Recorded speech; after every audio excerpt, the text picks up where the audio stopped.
badhe mriki ditelepon Gus Yasin. Pas. Pangke mriki boleh. Oh, nggih. Mun remet.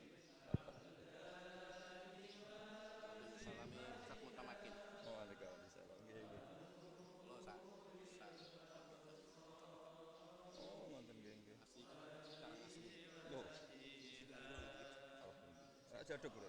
Sekarang asli jaduk. Terkenal baca. Mulai Inggris.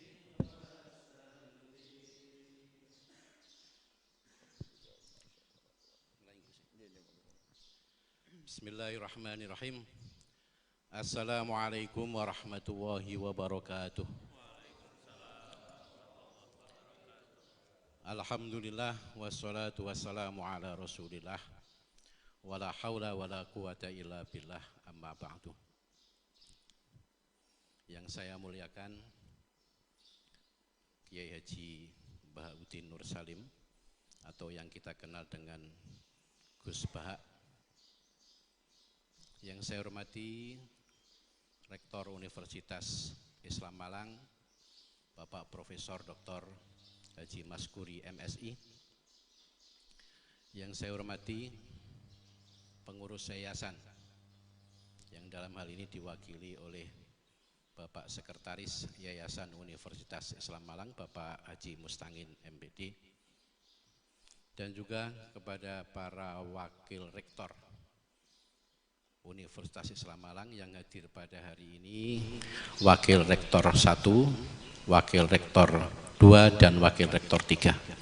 Dan seluruh pimpinan yang ada di Universitas Islam Malang. Serta kepada seluruh pemirsa peserta pengajian pada pagi hari ini yang berbahagia. Alhamdulillah, atas perkenan Allah Subhanahu wa taala kita semuanya bisa bermuajahah baik secara mubasyarah langsung ataupun secara online dalam rangka ngaji kebangsaan dengan tema sebagaimana yang sudah tertulis.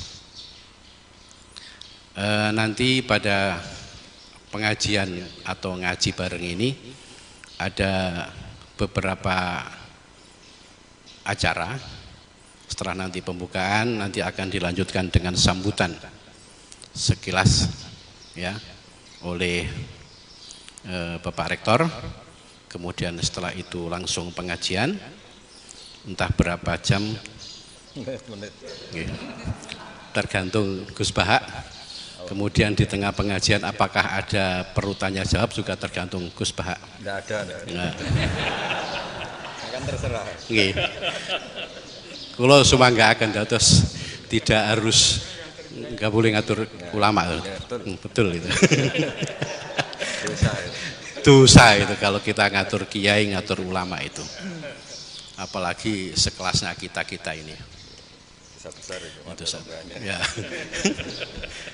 Baiklah, untuk mempersingkat waktu mari kita awali bersama-sama pembukaannya ini dengan membaca Ummul Quran. Mudah-mudahan apa yang akan kita lakukan ini diberikan manfaat dan barokah oleh Allah Subhanahu wa taala. Dan nanti setelah Fatihah mohon juga membaca sholawat Nuril Anwar bersama-sama. Baru kemudian setelah itu pengajian Gus Bahak begitu. Monggo ila hadratin Nabi Mustafa Muhammadin sallallahu alaihi wasallam wa ala alihi wa dzurriyyatihi wa azwajihi wa ali baitihi wa ila hadinihi wa ala kulli niyatin sholihah. Al-Fatihah. Alhamdulillahi rabbil alamin arrahmanir rahim maliki yaumiddin. Iyyaka na'budu wa iyyaka nasta'in ihdinas siratal mustaqim siratal ladzina an'amta 'alaihim ghairil maghdubi 'alaihim. Allahumma shalli ala Muhammad. Allahumma shalli ala nuril anwar wasiril asrari wa tiryakil aghyar wa miftahi babil يسار سيدنا ومولانا محمد المختار وآله أصحابه عدد نعم الله وإفضاله عدد نعم الله وإفضاله. Selanjutnya kami persilahkan kepada Bapak Rektor untuk menyampaikan sambutannya. Monggo. Assalamualaikum warahmatullahi wabarakatuh. Bismillah, alhamdulillah, wa syukrulillah, ala nikmatillah, wala hawla wala quwata illa billah. Allahumma sholli wa sallim ala sayyidina Muhammad wa ala alihi wa ashabi ajmain, amma ba'du. Sahibal fadilah al-mukarram Ki Haji Ahmad Ba'udin atau Gus Baha, kita doakan mudah-mudahan beliau selalu diberikan kesehatan oleh Allah, berikan kekuatan oleh Allah untuk membimbing umat.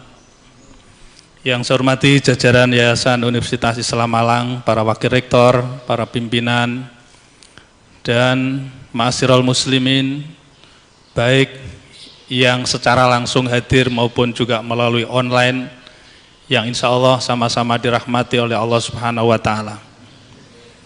Syukur alhamdulillah pada kesempatan hari ini kita bersama dapat ngaji bareng, ngaji tentang kebangsaan ke Gus Baha, karena beliau ini adalah di samping pengasuh pondok pesantren Tahfidzul Quran juga Rois Suriah, pengurus besar Nahdlatul Ulama.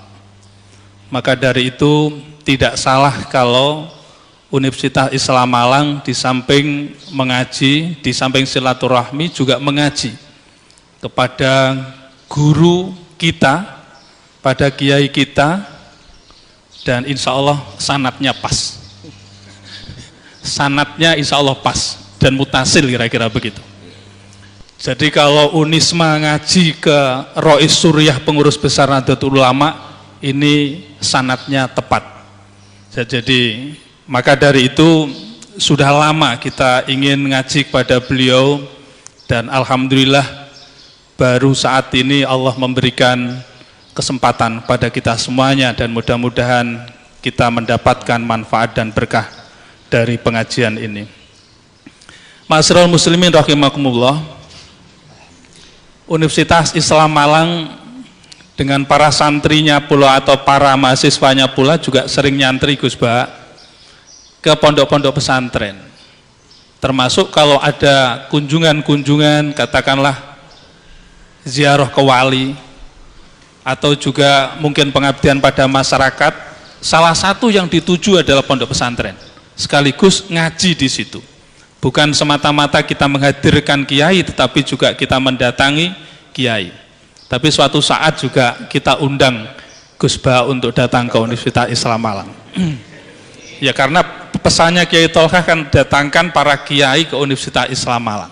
Jadi mudah-mudahan nanti kalau COVID sudah reda, kita doakan mudah-mudahan beliau berkenan hadir di Universitas Islam Malang.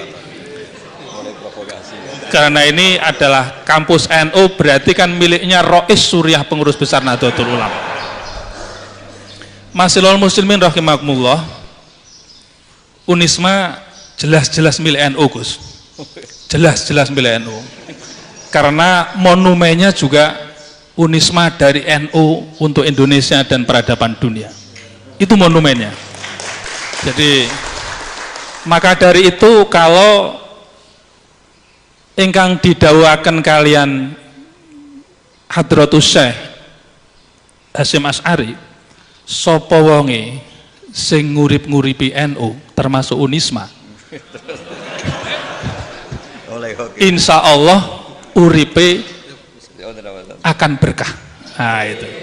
Ini termasuk salah satunya melalui pondok pesantren ini adalah nguripi NU. Tapi insya Allah nanti akan lebih lagi ketika Gus Ba saged rawuh wonten Unisma. Itu lebih urip malih, lebih urip malih. Keranten apa? Muslimat, fatayat, pengurus NU ketika mendapatkan edaran meme ini, Pak Rektor, apakah datang ke Unisma Gus Ba? Mboten niki wonten sarang mriko. Kapan rawuh mriki kula badhe rawuh? Sampai saking Jombang nggih telepon kula, saking Blitar telepon kula, sedanten telepon kula badhe rawuh wonten Unisma. Dan iki keranten sampun ditenggo kalih jamaah nek mboten mriko kan mboten sekeco. Ma'asyiral muslimin rahimakumullah. Unisma Gus Ba itu salah satunya adalah melaksanakan trilogi. Triloginya itu adalah damai. Jadi ada jujur, kemudian ikhlas, dan rukun, damai. Dan karena Unisma ini didirikan oleh para kiai yang membawa misi Islam rahmatan lil alamin, wa ma arsalnaka illa rahmatan lil alamin. Islam adalah damai. Islam adalah bahkan di dalam Asmaul Husna salah satunya adalah Assalam. Jadi maha damai, yang maha damai, dan sekaligus juga junjungan kita Nabi besar Muhammad Rasulullah SAW juga menebarkan kedamaian. Spirit Universitas Islam Malang di dalam berbagai kajian-kajiannya adalah spirit kedamaian itu. Pertanian juga membawa spirit perdamaian, peternakan membawa spirit perdamaian, hukum membawa spirit perdamaian, kedokteran membawa spirit kedamaian, dan berbagai macam program studi adalah membawa spirit kedamaian, dan kedamaian itu. Insya Allah sejuk kalau sudah masuk di Universitas Islam Malang, dan nanti akan dirasakan oleh Gus Ba ketika nanti pandemi COVID masuk di Unisma, insya Allah akan lebih sejuk lagi. Itu. Ya, terus terang, karena orang nomor 1 di Indonesia sudah masuk ke Unisma itu kemudian merasakan Unisma adalah mengibarkan dan mengembangkan Islam wasatiyah, dan ini adalah warisan para ulama, ini adalah warisan para kiai, dan ini adalah warisan para pendiri Indonesia, dan itu harus dijunjung tinggi di Universitas Islam Malang. Maka kita akan mendengarkan dari pengajian yang nanti akan disampaikan oleh Gus Ba, dan ini semua Gus, ini adalah pimpinan-pimpinan di lingkungan Unisma. Saya bawa semua ke sini. Jadi mulai dari wakil rektor, pengurus yayasan, sekretaris pengurus yayasan Pak Dr. Mustangin, ada pengurus yayasan banyak sekali. Kemudian wakil rektor, para dekan, ketua lembaga, bahkan alumni kalau nggak kami stop pada mau datang ke sini semuanya. Kami stop karena pandemi ini apapun kita harus melakukan physical distancing. Oleh karenanya selaku pimpinan Universitas Islam Malang menyampaikan banyak terima kasih atas kesediaan beliau untuk bisa menerima kita bersama, dan sekaligus juga mudah-mudahan nanti bisa nyambangi sekali lagi di kampus Universitas Islam Malang. Wal afu minkum wallahul muwaffiq ila aqwamit thoriq. Wassalamualaikum warahmatullahi wabarakatuh. Waalaikumsalam warahmatullahi wabarakatuh. Bapak Ibu yang saya hormati, terima kasih kepada Pak Rektor atas sambutannya. Dan saya di sini ditugasi oleh panitia sebagai moderator, katanya begitu Gus. Nah ini tepat atau enggak saya nggak tahu. Enggak tepat. Enggak tepat. Mungkin hanya kebetulan itu sama darinya aja. Jadi sama-sama rembange. Kalau beliau ini naruan, saya sedan. Kalau cilian saya memang kesini Gus. Nah, cuma jenengan dereng lahir, kalau mau durian teng mriki.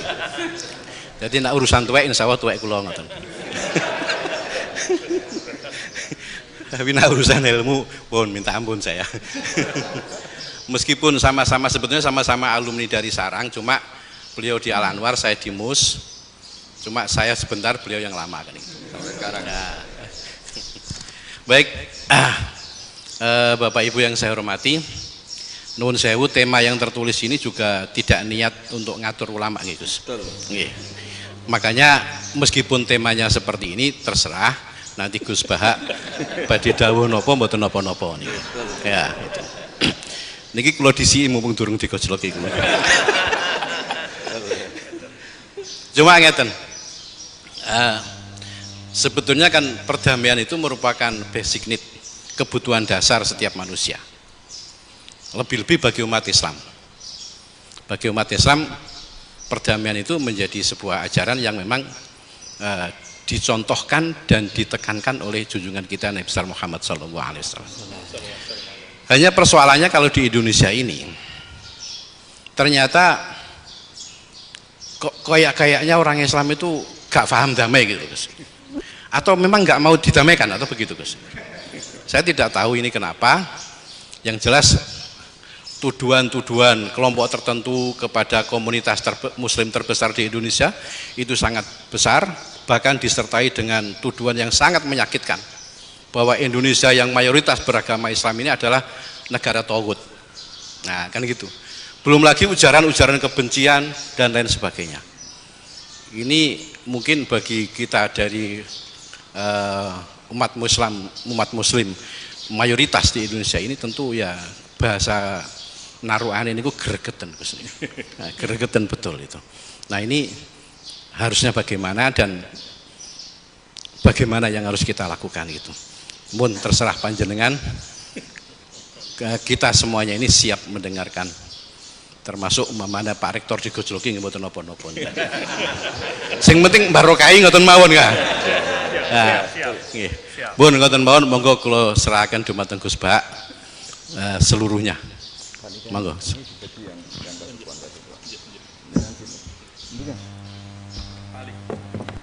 Boten sinten mriki berapa juga? Kok tangane rektor. Lainnya biar dibagi. Oh nih, pimpinan-pimpinan. Gak provokator nih. Assalamualaikum warahmatullahi wabarakatuh. Bismillahirrahmanirrahim. Rabbi shrah li sadri wa yassir li amri wa hlul 'uqdatam min lisani. Allahumma shalli wa sallim ala sayyidina Maulana Muhammadin wa ala alihi wa sahbihi ajmain. Amma ba'du. Ini yang saya hormati pertama, pengatur saya ini Profesor Dr. Haji Maskuri. Yang cara ngomong tidak kayak profesor tapi kayak jurkam. Jadi kalau ciri utama akademisi itu kalau ngomong itu teduh, datar, runtut, sehingga memaksa orang lain itu menerima karena runtutan logika yang terbangun. Ya, kalau ini enggak, pokoknya kasar gitu, pokoknya orang itu. Ini agak lazim, agak dalam dunia ilmu. Semua wakil rektor, semua yang hadir yang saya hormati, saya seperti yang dikatakan moderator Bapak Anwar, bahwa memang saya tidak boleh terikat sama yang di belakang ini, karena ini kayak apa ya, ada satu madhab yang anak-anak Unisma semuanya harus tahu, teman-teman di Unisma, menjelaskan itu tidak lebih baik. Jadi karena seakan-akan belum melakukan. Indonesia itu dulu kedatangan Islam itu tidak pernah dipertentangkan antara Islam dan negara, sehingga diskusi itu sudah salah, karena para wali itu tidak pernah mempertentangkan Islam dan keindonesiaan atau kebinekaan. Satu, bahwa para wali itu misinya dakwah, di mana-mana dakwah itu pasti ketemu yang berbeda, mulai beda agama, beda pilihan madhab, beda tradisi, beda kultur. Jadi itu tidak perlu dipertentangkan, tapi malah itu jadi lahan dakwah. Sehingga kita-kita ini kalau diminta diskusi hubungan negara dan agama, malah bingung. Memangnya kenapa? Itu seperti dulu zaman P4, saya punya kawan di Jogja, teman saya nulis tafsir Profesor Zaini, itu pernah zaman Pak Erto disuruh sosialisasi P4 di Papua. Apa hubungan Pancasila dan UUD 45? Itu orang Papua jawab, hubungannya baik-baik saja, Pak. Jadi yang unik itu ketika disuruh baca Pancasila, 1 Pancasila, 2 ketuhanan yang Maha Esa. Akhirnya 6 kan? Kenapa Pancasila jadi 6? Yang unik itu ketika ditanya, ini saya melihat langsung di TV 7 itu, Indonesiaku itu. Ada anak-anak kecil ditanya, bendera ini milik siapa? Bendera merah putih itu. Jawabannya apa? Milik sekolahan Pak. Karena memang milik sekolahan. Itu yang tanya itu kaget. Milik sekolahan Pak. Nah tentang tema ini mohon dibaca ini langsung start ya, langsung serius karena tadi sudah kayak jurkam tadi ini yang langsung khas ilmuwan. Ini sebagai penghormatan saya pada Yunisma ini khas keilmuan. Imam Zuhri adalah gurunya Imam Malik. Ya saya ulang lagi ya, Imam Zuhri adalah gurunya Imam Malik. Halaman 29. Ini langsung start saya baca halaman 29. Dan ini terutama yang para punggawa-punggawa ini saya baca ya. Ini teks tidak ada yang saya rubah, memang persis seperti ini. Bismillahirrahmanirrahim. Yaqulu Zuhri, ini gurunya Imam Malik. Fama futiha fil islami fathun qablahu kana a'zama minhu. Innama kanal qitalu haitsul taqon nasu. Falam makanatil hudnatu wa wadu'atil harbu wa amanan nasu ba'duhum ba'do wal taqaw fatafawadu fil hadits wal munaza'ah falam yaklim ahadun bil islami yaqilu syai'an illa dakhula fihi walaqad dakhalataini kasanaten mislu mangkana fil islam qabla dzalika au aktsar. Terus ini ngomongnya harus santai, enggak boleh provokatif. Begini, kita tahu dalam perdamaian Hudaybiyah itu poin-poinnya itu semuanya merugikan Islam. Di antaranya adalah jika yang Islam masuk kafir harus dibiarkan karena berarti masuk ke habitat asli. Karena Nabi sebelum jadi Nabi komunitas pokok itu kafir, sehingga kalau Islam masuk kafir kembali ke habitat. Tapi kalau Islam masuk kafir, kafir masuk Islam itu harus dikembalikan karena dianggap bid'ah. Maka kalau kamu dituduh bid'ah itu tenang saja dulu, Nabi itu ya dituduh ji'ta bidinin muhdas, kamu datang dengan agama yang baru. Cuma agak diteruskan wa kullu muhdatsatin bid'ah wa kullu bid'atin dalalah. Jadi orang-orang kafir dulu kalau ngomentari Nabi ya ji'ta bidinin muhdas, kamu datang dengan agama yang baru. Nabi nurut. Semua perjanjian yang merugikan Islam itu Nabi nurut. Tapi Nabi hanya minta satu hal, jangan ada perang 10 tahun. Dan orang boleh seminar, boleh diskusi tentang Islam. Ya ini dengerin betul ini. Jadi saya tidak akan provokatif, ini pakai logika. Nanti bisa dipakai disertasi doktor. Tapi saya minta orang boleh diskusi, boleh seminar tentang Islam. Akhirnya saat itu juga ada orang yang masuk Islam. Di depan tulisan itu belum kering istilahnya. Datang ke situ namanya Abu Jandal bin Suhail bin Amr. Itu datang ke Nabi, ya Rasulullah saya ini mau masuk Islam. Kata orang-orang kafir, ini pertama Muhammad, kamu komitmen enggak sama perjanjian? Kalau kamu komitmen harus kamu kembalikan. Nabi bilang, ya Abu Jandal kamu kembali ke mereka, ke habitat mereka, yaitu menjadi kafir, di komunitas kafir maksudnya. Akhirnya nangis. Sayyidina Umar itu mendekati Abu Jandal, kemudian memberi isyarat supaya ngambil pedangnya. Jadi isyaratnya wong ini baca ora wis. Maksudnya orang-orang kafir. Tapi Abu Jandal enggak mau. Singkat cerita akhirnya kembali ke komunitas kafir. Tapi yang dikatakan Imam Zuhri cara analisis ini enggak bisa pakai provokatif, harus pakai analisis. Innama kanal qitalu haitsul taqon nasu. Yang namanya perang itu menjadikan orang tidak berpikir jernih. Ini poin yang diambil oleh Rasulullah. Kalau dibahasakan Nabi curi kesempatan, masuk Nabi dikatakan mencuri, meskipun itu hanya bahasa ya. Enggak mungkin lah kita bahasakan seperti itu. Saya ulang lagi ya. Kenapa ada perang berkesinambungan sampai tahun ke-8 Hijriah? Mulai tahun kedua ada perang Badar sampai tahun 8 Hijriah itu perang terus. Nabi sama orang kafir perang terus. Akibatnya apa Pak Profesor? Namanya perang itu ya enggak kau bermikir. Pokoknya agar ketemu Islam perang, Islam ketemu kafir perang, enggak kau bermikir. Padahal Islam itu bisa diterima oleh akal sehat, harus lewat diskusi, lewat pengamatan, lewat pemikiran, lewat pengendapan berpikir. Makanya Nabi tahu ini masalah besar. Kalau orang perang terus, itu gak kober mikir Islam, gak sempat diskusi tentang Islam. Makanya Nabi hanya minta satu poin. Oke, perjanjian ini satu rutin semua, tapi saya minta orang kafir semuanya boleh mendiskusikan Islam, boleh seminar tentang Islam. Mereka bilang iya, pada pikiran mereka kan diskusi paling piye. Ternyata betul, ada diskusi. Terus temanya gini, kira-kira bener di Muhammad Abi Abu Jahal. Terus Tuhan Muhammad sama Tuhan Abu Jahal itu keren mana? Diskusi. Tuhan Muhammad itu khaliqus samawati wal ardi, yang menciptakan langit bumi. Sebagaimana kampanyenya Muhammad.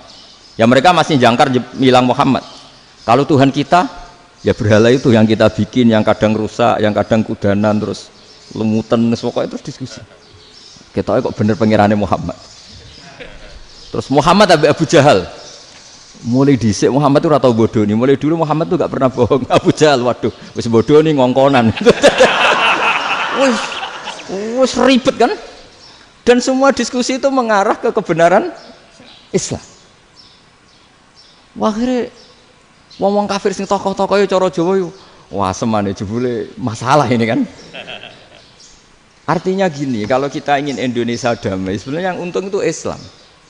Karena Tuhan yang menciptakan langit dan bumi tentu gak akan diperbandingkan atau akan dikalahkan oleh Tuhan yang lahirnya saja sudah di bumi.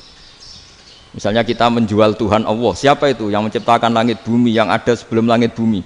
Bandingkan dengan Tuhan yang lahirnya di bumi, ada tanggal lahirnya, ada aktenya, itu kan sudah ribet kan? Begitu juga kalau memperbandingkan tokoh. Muhammad itu siapa? Tokoh yang bisa menyatukan pan Arabik, tokoh yang begini-begini, yang sayang istri, sayang keluarga. Dibandingkan dengan tokoh Abu Jahal, Abu Lahab yang corong jauh penggaweannya yang ngerugikan orang lain. Akhirnya orang itu mulai tertarik sama Islam. Makanya kata Az-Zuhri pakai bahasa dulu, falam yaklim ahadun bil Islam. Tapi kalau sekarang yang populer itu bahasa yatakallam. Sebenarnya yang benar itu bahasa kalimah yaklimu kalaman, karena masdarnya itu kalam, berarti sulasi nopo mujarrad. Tapi di fiilnya itu mujarradnya enggak kelaku. Jadi di fiilnya takallama ya takallamu, tapi untuk masdarnya yang kelaku kalaman. Jadi ini agak unik, agak enggak lazim. Mestinya kan takallama ya takallamu takalluman, tapi di masdarnya kalam populer, tapi di fiilnya tidak populer. Saya teruskan ya. Ini penting sekali. Jadi menjual Islam, kalau boleh dibahasakan menjual, itu tetap enak dalam kondisi damai. Karena kalau kita perang, itu bawaannya kalau ketemu ya perang. Kalau ketemu perang, sehingga orang itu rakober diskusi loh. Saat benernya Islam sampai kafir itu bener di. Karena tidak kober diskusi, tidak sempat diskusi, orang yang milih yang kafir. Karena yang mayoritas yang kuat. Sementara Islam zaman itu lemah. Lah Nabi itu yang diminta hudnah, yang penting kita damai. Terus orang boleh mendiskusikan benar mana kita dan mereka. Ya setelah diskusi ya tadi kan nggak mungkin Allah yang begitu keren hebat pencipta langit bumi dibandingkan berhala yang mengurus dirinya sendiri saja tidak bisa. Walhasil terus orang mulai tertarik sama Islam dan aturannya nggak boleh dilarang diskusi itu. Nah makanya saya pernah ditanya beberapa profesor di Jogja, Gus, suatu saat kalau kampus paling keren di Jogja ini ada Islamic Studies, kemudian pengajarnya dari berbagai agama, ini riskan nggak bagi Islam? Saya jawab, asal yang didiskusikan Islam itu nggak masalah, yang repot itu nak umat Islam. Karena kalau umat Islam yang jadi percontohan, banyak raja yang dolim, banyak pemimpin muslim yang dolim, terus identik dengan Islam itu jadi dolim kan ribet. Ya kalau pas umat Islam, kalau Islam yang kumat kan jadi masalah kan. Nah ini kan terus jadi beda umat Islam sama Islam yang lagi apa? Kumat. Singkat cerita terus Islam mendapat posisi yang luar biasa. Nah makanya di sini diistilahkan falam makanatil hudnah, ketika ada perdamaian wa amanan nasu ba'dum ba'do, orang merasa aman, itu fatafawadu fil hadis wal munazaah. Mereka berdebat, munazaah itu berdebat. Keren mana konsep Muhammad dengan konsep Abu Jahal? Keren mana konsep Tuhannya Muhammad dengan Tuhan kita? Terus diskusi dan mereka akhirnya ikrar, wah yang benar ya Muhammad lah. Di mana-mana Tuhan tuh ya sebelum langit dan bumi, di mana-mana Tuhan ya punya reputasi menciptakan. Masa Tuhan reputasinya diciptakan, kayak berhala dan sebagainya. Ibadah juga gitu. Ibadah wong kafir itu kalau tawaf itu telanjang, ibadah Muhammad santun pakai pakaian. Terus akhirnya mereka mulai tertarik Islam. Sehingga saya lihat di beberapa tafsir, saya memang tidak akan ngomong yang tidak serius, ngergani Unisma ben sawangane pemikir serius. Di Quran itu sampean lihat di tafsir Tobari itu ada ayat bal naqzifu bil haqqi 'alal batil fayadmaghuhu fa idza huwa zahid. Qadzafa itu kalau di kamus tak lihat itu takallama bila dalilin. Qadzafa itu ya pokoknya sekenanya. Artinya gini, kebenaran Islam atau kebenaran hak itu kamu taruh sekenanya saja itu tetap menang. Apalagi kamu taruh secara teratur, kamu taruh sekenanya saja itu tetap menang. Sehingga di sini banyak sahabat yang hidup di Cina. Sekarang juga banyak orang alim yang milih hidup di Amerika, banyak orang alim yang milih hidup di Inggris. Dan mereka pede, percaya diri karena kebenaran itu kamu letakkan di mana saja, itu tetap akan menang, akan menemukan momentum kemenangannya. Misalnya gini, contoh paling gampang. Dulu para peneliti, saya ulang lagi dulu para peneliti itu ya datang kemana-mana, termasuk Ibnu Battuta, termasuk Ibnu Khaldun, ya semua peneliti itu suka neliti. Setelah diteliti, Quran itu satu-satunya kitab suci yang membicarakan sains, misalnya tentang falak, tentang astronomi, tentang asal-usul kejadian manusia, kejadian makhluk. Juga bicara tentang geografi, geologis, semuanya. Sementara kitab lain hanya cerita tentang mawaid wal hikam wal ibar. Jadi diteliti kayak apa, pada akhirnya hak ini yang menang. Bal naqdhifu bil haqqi 'alal batil fayadmaghu fa idza huwa zahid. Saya berkali-kali cerita, ada ulama yang ahli matematika. Ketika ditanya kenapa kamu suka ngajar matematika, sampai muridnya itu ragu, ini guruku mlebu swarga ta ora, penggaweane mulang matematika. Tapi para muridnya bermimpi bahwa Imam Amudi itu disuruh ngajar para malaikat. Dan itu pede betul dia. Kata Allah, ini ulama saya yang iman kepada saya setingkat iman kamu. Jadi malaikat itu tidak mungkin Gusti kita menyaksikan langsung engkau, sementara ini di bumi nggak nyaksikan jenengan. Kenapa bisa sepede dan seyakin itu? Akhirnya Imam Amudi disuruh ngajarin matematika. Jadi Anda kalau profesor itu nanti harus sempat ngajari malaikat, itu baru benar-benar profesor. Jadi nanti di akhirat ngajari siapa? Malaikat. Jadi ada seminar yang melibatkan banyak malaikat, narasumbernya itu seorang profesor. Itu ketika kenapa engkau begitu yakin kalau Allah itu Tuhan dan Allah itu Al-Wahidus Shomad. Terus Imam Amudi mulai nulis angka gak beraturan. 2, 3, 4, 5 sampai 1 miliar, 1 triliun, pokoknya enggak beraturan. Kata beliau, nisbatus naini wasalasa ila ma la nihayatalaha iku nisbatul far'i ilal asli. Mbok angka sebanyak apapun, 2 dibanding 1 ya far'ul wahid, 3 dibanding 1 ya far'ul wahid. Semua angka yang enggak terhingga pun dibanding 1 semuanya far'ul wahid. Semua angka sebanyak apapun itu cabang dari angka 1. Fakullu hadhil awalim far'un minal wahidis shomad, yaitu Allah Subhanahu wa ta'ala. Wah, kira malaikat tepuk tangan, iya juga. Jadi begitu juga ada ulama itu ahli gambar. Saya dulu ngaji sama Mbah Mun Al-Husunul Hamidiyah, itu kitabnya itu banyak gambarnya. Dan gale gambar yang ngawur betul, mangga ahli gambar. Saya epol, sempurna lele. Semua gambar bangunan, gambar sapi, pokoknya gambar. Ternyata dia menemukan Tuhan itu dari gambar. Gambar serapi ini atau seruwet ini sama. Gambar rapi sama ruwet itu sama kalau dalam pandangan tauhid. Dimulai minan nuqtah al-wahidah. Kowe cek gambar sing rapi sing indah, cek gambarmu elek, dimulai dari 1 titik. Dan titik ini nuqtatil wujud, yaitu Allah Subhanahu wa ta'ala. Jadi nak cara ahli tauhid gak penting gambare api, menang lomba atau ora penting. Butuhe hadis surah ini gambar baik yang rapi maupun ndak adalah min nuqtah dari 1 titik. Ya, alam raya sebanyak ini mbok gambar mbok ora, cek mulai Mars sampai Jupiter kabeh semua bentuknya yang banyak ini semuanya min nuqtatil wujud, yaitu dari titik wujud. Gini kok Allah Subhanahu wa ta'ala. Di sini hebatnya ulama-ulama, mbok dia pengajar matematika, mbok pengajar gambar, semuanya dipakai perangkat untuk tauhid. Nah, itu kan juga bagian dari Islam damai, Islam yang sangat jadi tidak perlu perang untuk orang dipaksa Islam, nggak perlu provokatif kayak tadi pidatonya rektor jenengan tadi. Jadi ciri utama ilmuwan tuh kalau ngomong datar tapi logikanya nggak terbantahkan, itu ciri khas ilmuwan. Kalau ciri khas politikus kalau ngomong itu keras, provokatif lah kira-kira gitu. Tapi isinya biasa. Nah saya berharap nanti semua profesor doktor itu datar tapi isinya kualitasnya bagus ini. Mentes.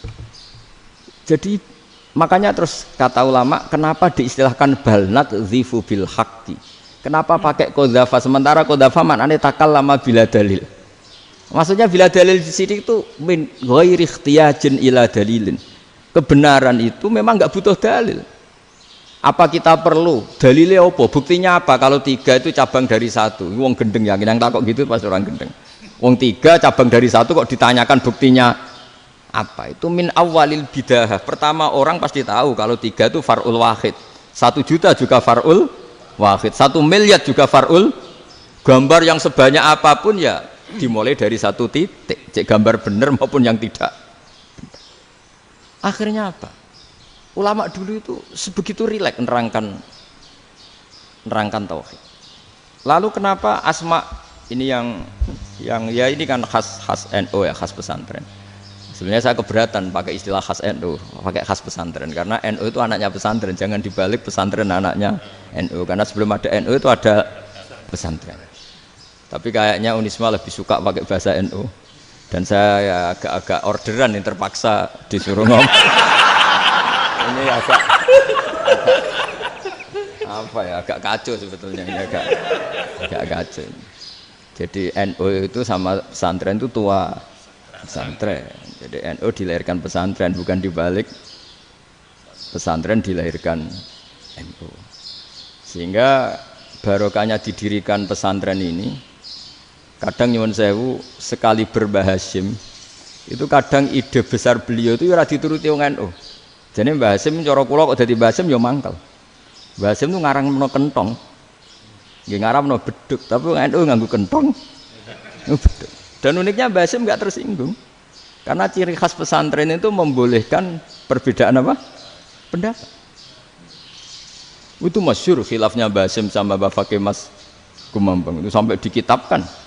Saling ngeritik, saling macam-macam lah. Jadi cara berpikir Mbah Hasim ketika Nabi rembukan, ini gimana ya cara menentukan waktu sholat ya? Ya pakai kentong ya Rasulullah, dzakalin nasoro itu untuk orang Nasrani. Ya pakai buk itu trompet, dzakalil Yahud itu untuk orang Yahudi.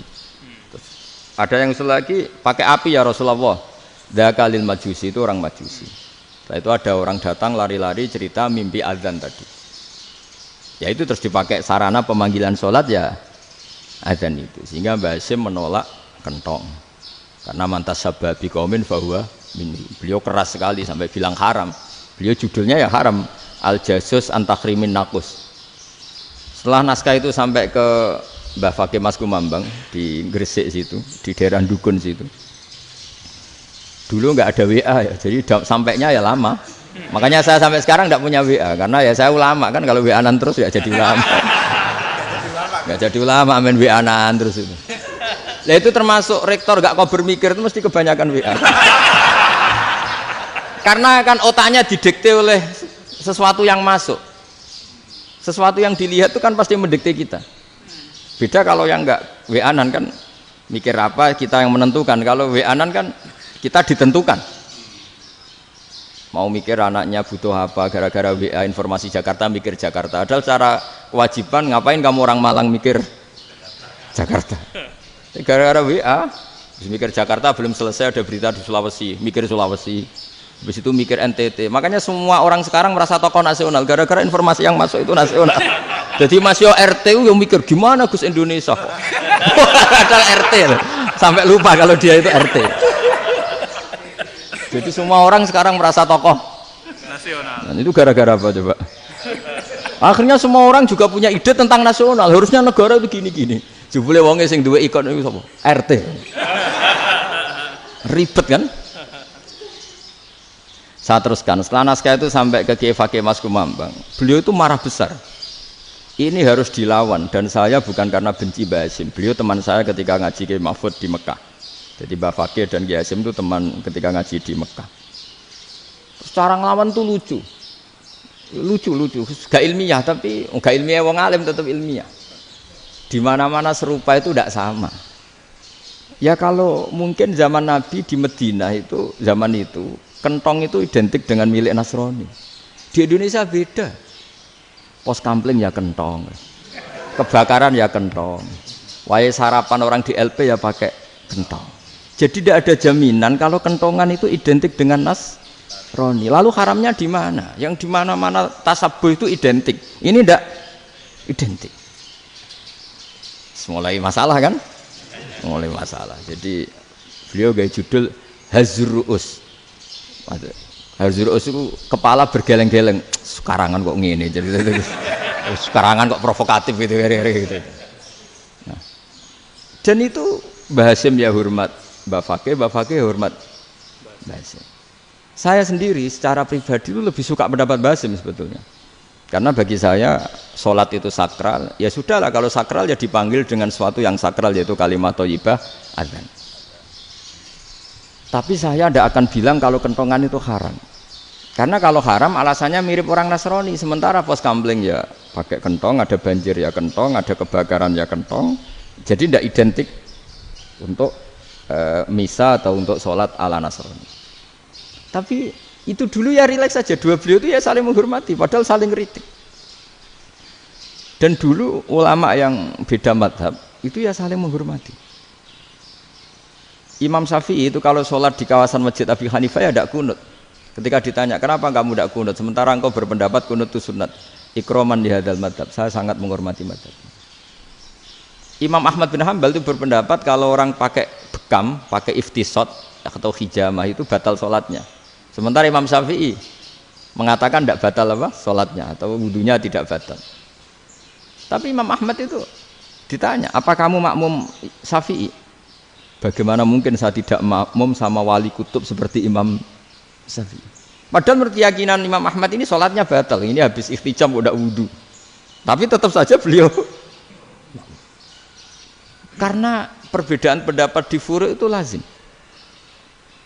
Ya orang boleh berdebat lah. Ketika Unisma datangkan saya, itu saking senengnya kiai, apa saking sombongnya sampai ngatur kiai, kan nggak pernah bisa diperdebatkan. Itu kan orang boleh debat kan?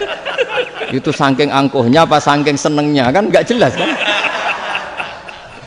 Kan dan orang boleh setuju pendapat saya, yaitu ngatur kiai itu haram. Setuju juga Pak Rektor, ekspresi mahabbah itu ya macam-macam. Dulu sahabat ya gitu, sahabat itu ada yang nggak kenal wajahnya Nabi sama sekali sampai akhir hayatnya. Ketika ditanya, loh kamu itu sahabat kok nggak tahu wajahnya Nabi? Saya tidak pernah berani memandang Nabi karena ijlalan Nabi, terlalu menghormati saya sehingga tidak berani memandang wajahnya. Ada sahabat yang penggawaannya dulu wajah Nabi sampai bisa nyifati alfiu faminunil hajib, sampai bisa nyifati detail karena dulu wajah Nabi itu ibadah.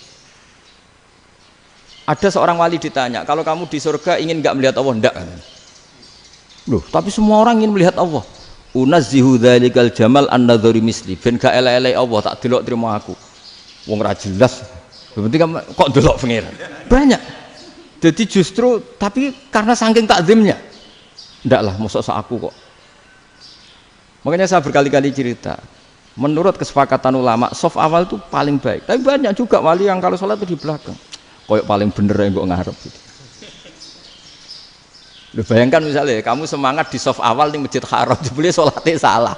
Itu dari malaikat gayane kok ngarep, jebule ra roh. Iku di sini-sini wong. Jebule bodoh gitu. Gayane kok ngarep jebule. Coba orang kalau sowan Mbah Mun yang berani di depan itu kan ya ketuanya atau jubirnya kan. Yang merasa ndak pati pinter-pinter kan mesti di pojokan. Artinya sudut pandang seperti itu ya sah saja, apa? Sah saja. Makanya banyak sahabat yang jarang sowan Nabi, alasannya takut ganggu Nabi. Banyak yang sering sowan Nabi, alasannya seneng Nabi. Yang sowan ya seneng Nabi, yang enggak sowan alasannya seneng. Lu Nabi itu tokoh, punya keluarga, punya anak. Kalau saya sering sowan berarti sering ganggu. Yang sering sowan dia alasan ini khazanah kita harus istifadah. Jadi zaman dulu dia biasa dua sahabat, yang satu milih mahabbah itu milih sering sowan, yang satu juga mahabbah milih tidak sering. Karena pertanyaannya bisa dibalik kan, sering sowan apa sering ganggu coba. Nabi Abedar, assalamualaikum. Nabi nimang cucunya, assalamualaikum. Ayo bener yang sowan apa bener yang enggak kalau seperti itu. Akhirnya terus diatur sedemikian rupa oleh Quran. Walau annahum sabaru hatta takhruja ilaihim lakana khairal lahum. Jadi sahabat kalau mau sowan Nabi ya nunggu di sufah. Kalau Nabi keluar berarti milik publik. Sekali masuk ke dalam tidak ada sahabat yang berani sowan. Itu la tadkhulu buyutan nabi illa ayyudzana lakum. Kalau soal sampai masuk dalam harus nunggu dipanggil. Karena sekali Nabi masuk dalam itu milik privat keluarga, milik istrinya, milik cucunya, milik keluarganya. Jadi Nabi sekali keluar ke ruang itu berarti milik publik. Itu terus jalan tengah. Karena kalau langsung masuk, bayangkan saya itu sering menyaksikan Mbah Mun habis ngaji 2,5 jam ngaji Jalalain baru masuk, assalamualaikum, padahal yai mungkin mau ke kamar mandi, mau ini itu. Jadi dulu itu Quran sangat modern, sebelum ada dokter ngatur tamu, rektor ngatur tamu itu Islam sudah modern. Dia kan gak fair kan, misalnya saya ke Unisma harus janjian pakai ini, terus kalau misalnya kesini selonang-selonang kan lucu kan, mentang-mentang kiai terus juga sowan-sowanan selonang-selonang. Padahal kalau kita mau ke mereka pakai protokol. Sering tidak fair dunia ini. Tapi karena aku kiai ora oleh gelo ya sudah. Akhirnya saya memutuskan gak gampang kemana-mana karena itu.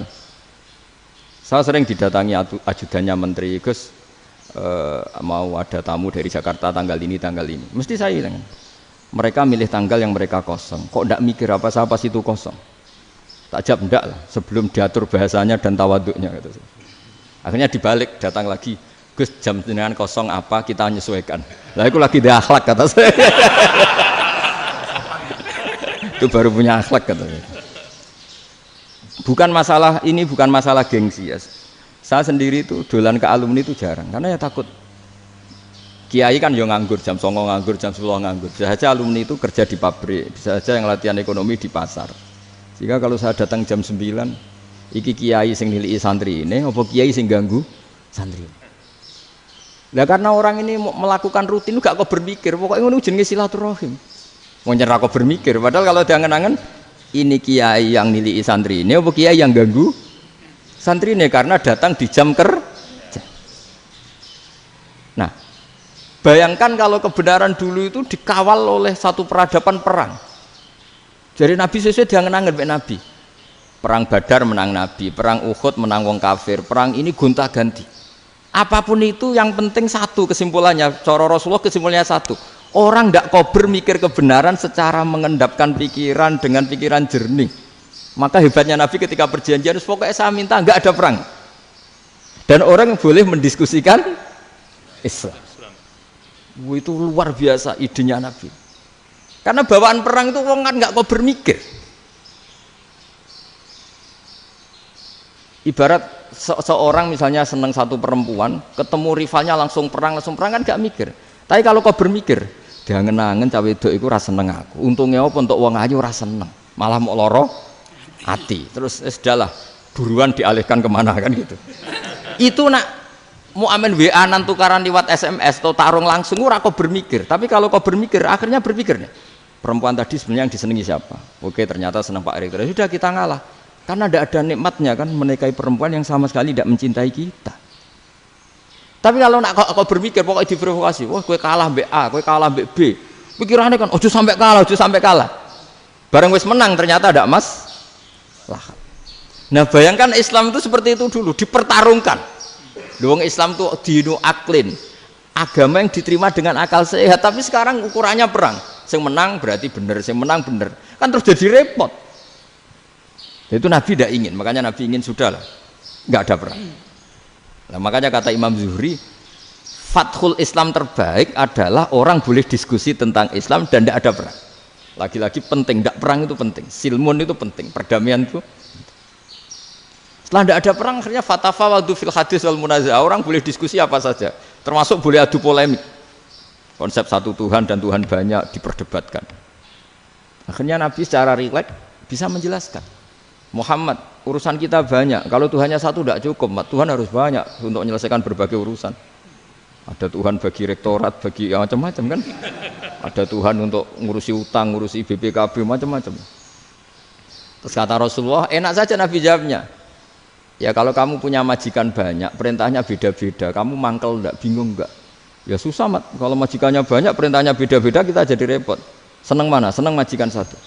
Ya sudah, Tuhanmu itu majikan kamu. Kalau Tuhannya banyak, perintahnya macam-macam, kamu yang repot. Akhirnya sudah, Mat, Tuhannya satu aja. Nah, itu ya barokahnya diskusi tadi, barokahnya enggak perang. Daraballahu mathalan rajulan fihi syuraka'u mutasyakisuna wa rajulan salamal lirajul hal yastawiyani masalah. Terus alhamdulillah. Jadi orang yang paling kafir pun saat itu taslim. Nah, ini kembali ke kalimat la ilaha illallah. Saya tidak perlu provokatif, pasti teori saya itu benar. Bukan saya bilang benar itu karena sombong, enggak. Ini sesuai teks. Misalnya begini. Benar enggak kelompok takfiri yang suka ngafirkan orang lain? Itu pasti tidak benar. Logikanya gampang. Orang yang kafir 70 tahun saja dengan melafadzkan la ilaha illallah menjadi muslim. Masa dengan kalimat yang sama yang muslim menjadi kafir? Itu logikanya kan enggak ketemu. Orang kafir 70 tahun untuk menjadi muslim disuruh baca apa? La ilaha illallah. Tapi gara-gara baca la ilaha illallah nyekel patok jadi kafir. Pertanyaannya, loh ini kalimat apa? Kalimat untuk mengkafirkan apa kalimat untuk mengislamkan? Karena yang kafir dengan kalimat itu menjadi Islam, ternyata yang Islam dengan kalimat itu menjadi kafir. Itu ketemu enggak cara logika itu kan enggak ketemu kan? Makanya cara pikirannya Abul Hasan Asyadzili, dan saya setuju pikiran itu. Istighfar ini boleh orang Jawa Timur protes karena kadang beda manhaj, tapi jangan protes saya, protes Abul Hasan Asyadzili kualat mesti sampean. Ketua Torekoh napa? Sadziliyah. Cara madzhab Sadzili, dan Anda boleh berbeda madzhab, mencari khasnya wong kampus sing wani beda. Beda kapasitas lah, pokoknya butuhnya beda. Dan ketok pinter, ketok kritis tuh. Cara madzhab Abul Hasan Asyadzili itu gini Pak Rektor. Jadi istighfar itu baik. Tapi ba'da kamali tauhid, setelah tauhidnya itu benar. Alasan beliau masuk akal. Ketika ada ayat fa'alam annahu la ilaha illallah wastaghfir li dzambik. Bihadil kalimah. Jadi orang boleh istighfar itu setelah tauhidnya benar. Alasannya Abul Hasan Asyadzili begini. Qul lil ladzina kafaru iyantahu yughfar lahum ma qad salaf. Katakan kepada mereka yang kafir, sekali mereka tidak kafir, maka otomatis dosanya masa lalu diampuni. Pertanyaannya, yang bisa menghentikan kekafiran itu kalimat apa? La ilaha illallah. Dengan hanya melafadzkan la ilaha illallah Muhammadur Rasulullah langsung yughfar lahum ma qad salaf, langsung dosanya diampuni. Berarti yang menjadi pengampun dosa lah, penyebab pengampunan itu apa? La ilaha illallah. Itu bahkan orang kafir belum istighfar.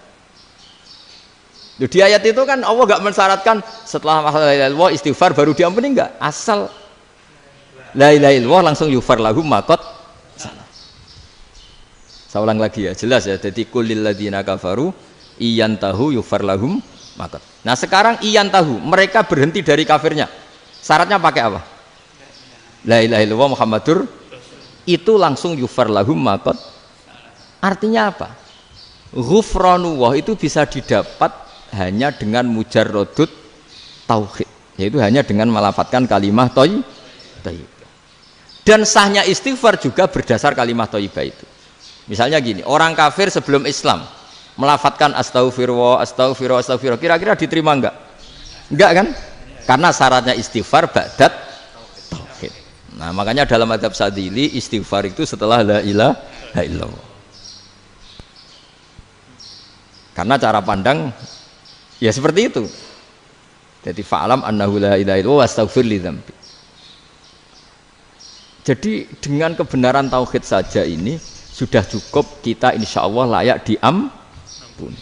Karena innallaha la yaghfiru ayyusyraka bihi wa yaghfiru ma duna dzalika liman yasha. Jadi orang yang tauhidnya benar itu bisa diampuni Allah asal tauhidnya benar. Itu Allah ngendikan liman yasha wa yaghfiru ma duna dzalika liman yasha. Dawe Imam Suyuti walam yakun liman yastaghfir.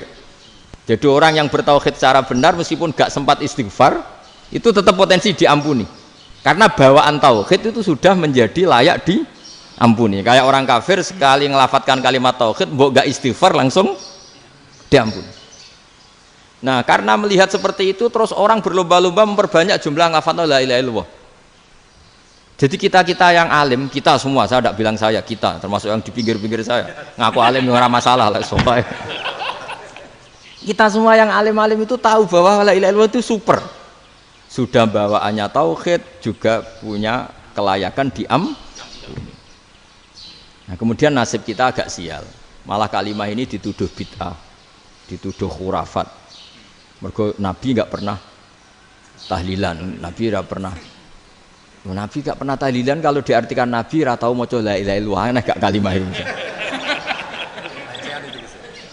Nah, ini provokatif ini.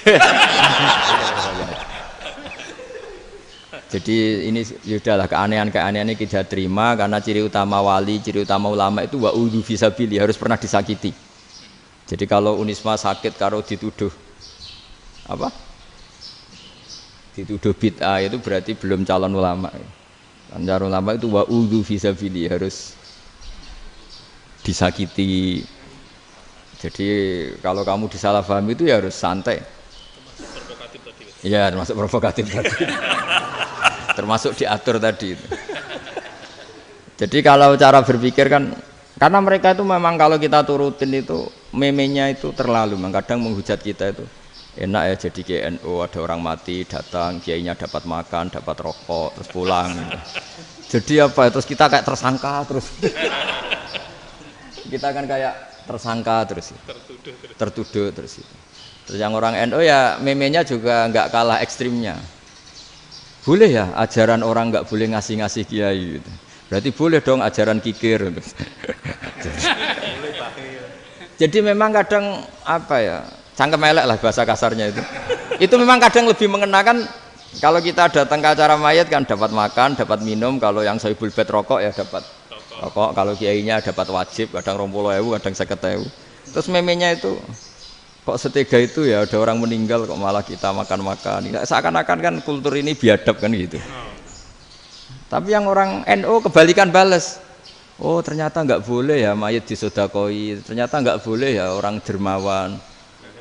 Berarti Islam membolehkan medit ya gitu. Yang model ini kan. Tak angen-angen itu luwih mandi timbang takbir ya kan. Karena ini kan memicu emosi kan. Memicu apa? Emosi. Nah, tapi saya kalau disuruh bela mana itu tidak ada yang saya bela. Ya seorang sudah lah, kalau mau nganggur saja sudah itu. Ya tapi itu memang apa ya? Itu khazanah Islam. Ada yang kritik, ada yang enggak. Ya itu memang khazanah. Ya biasa aja kalau saya biasa. Karena dulu ulama itu sudut pandangnya itu ya seperti itu. Ada yang ulama suka ibadah itu sholat, ada yang milih apa tidur. Sampai Imam Ghazali bilang suatu saat ibadah terbaik di zaman akhir itu tidur kan. Sholat saja kalah sama tidur kan. Tapi itu loh ya, yang wajib tetap loh, terus kamu gak sholat wajib. Begini beliau mencontohkan itu. Ada orang sholat tahajud terus obsesinya itu ingin hajatnya terkabulkan. Sementara yang tidur obsesinya nikmati rahmatnya Allah, boleh tidur, bisa tidur. Kata Imam Ghazali, timbang kita tahajud terus nuntut pangeran aduk turu katanya. Mergo engko dia akibat terus setan memberi bisikan, lho nyatanya kamu tahajud ya gak terkabul. Berarti cerita bahwa Nabi ngendikan kalau doa tahajud mustajab enggak. Daripada ngono kan turu ora tau donga. Timbang ngabri-abri Islam ya, timbang ngelek-ngelekin apa? Islam. Jadi ulama itu mulai dulu itu sudah berpikir. Banyak orang menjadikan tahajud salat malam itu media untuk hajatnya. Dan kalau gak kesampaian ini mutung.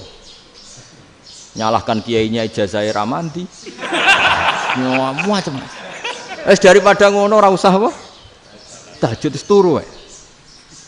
Dan jenis kayak ini tuh banyak, makanya ulama kayak saya itu saya enak dhewe itu ya jarak. Saya sering didolani muhibbin terus bilang Gus saya doakan gini-gini saya mau nyalon bupati atau saya gini, saya bilang gak waduh orang donga nek ramandi darane ulama dongane ramandi.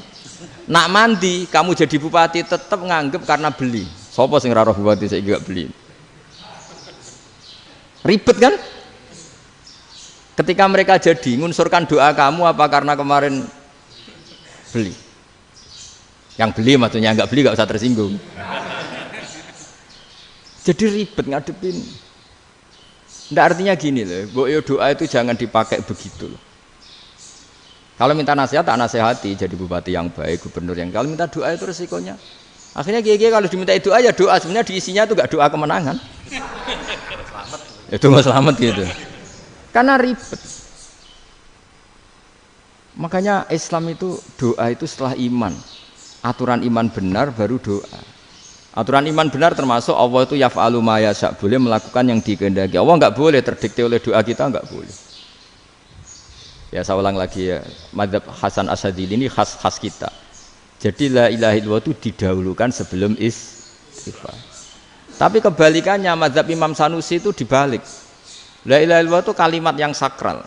Karena yang sakral dibutuhkan muqaddimah, yaitu yang melafadzkan harus yang sudah bersih, yang sudah steril baru melafadzkan la ilaha illallah. Maka dalam mazhab Sanusiyah istighfar dulu baru la ilaha illallah. Nah, cara mazhab Abdul Hasan Asyadzili kebalikan, istighfar itu sah setelah sahnya tauhid. Kamu ikut mana tuh? Asyadzili apa Sanusiyah? Alhamdulillah sama-sama tidak paham, ya sudah. Akhirnya sudah. Ya saya nggak kemana-mana kan gitu. Jadi apa ya? Terus ini saya teruskan, ini biar khas pesantren atau khas NU lah, kalau bahasa Pak Rektor khas NU. Ini Ben sampean tahu beberapa perbedaan itu lazim, halaman 24. Ya, halaman 24 sama 25. Tak baca, ini masih orisinil. An Sufyan bin Uyainah, ini juga gurunya Imam Syafi'i. Kata Sufyan bin Uyainah, beliau cerita, kana Isa wa Yahya alaihi salam ya'tiyanil qaryah. Fayas'alu Isa an syirari ahliha. Wa yas'alu Yahya an khiyari ahliha. Jadi Nabi Isa dan Nabi Yahya itu satu generasi, sama-sama masih muda. Kalau di satu kampung yang Nabi Yahya tanya, ini keluarga terbaik siapa? Saya mau nginap di situ. Karena kumpul orang baik itu nyaman. Kalau Nabi Isa kebalikan, keluarga terburuk mana ya, saya tak di situ. Nah terus akhirnya faqala lahu Yahya, lima tanzilu ala syirarin nas. Kenapa kalau kamu bermalam kok malah kumpul orang-orang yang nakal? Innama ana tabibun udawil mardo. Saya ini nabi, ibarat dokter. Di mana-mana dokter yang ngumpuli yang sakit, ngobati yang sakit. Makanya di NU itu ya banyak kiai jazab mengumpuli yang nakal-nakal. Nak tepak yang ngentas yang nakal, nak ora tepak ya katut. Ini adu nyali lah sudah gitu. Tapi itu ada ilmunya, yaitu niru Nabi siapa? Isa. Kalau kamu dokter penelitian tuh cari daerah yang banyak pandemi apa yang bersih? Yang banyak pandemi, karena yang namanya penelitian ya di situ kan. Kalau kamu dakwah ngentas kemiskinan, ke daerah miskin apa daerah kaya? Nah sama, kalau ngentas kefasikan ke daerah fasik apa daerah orang soleh? Fasik. Ya, tapi itu Nabi Isa. Nah, kalau kamu tidak Nabi kan potensinya kan itu. Tapi setidaknya bahwa kita sering disalahkan karena punya beberapa tokoh yang ngancani fasik-fasik, itu sebenarnya ada dalilnya, yaitu Nabi siapa? Isa.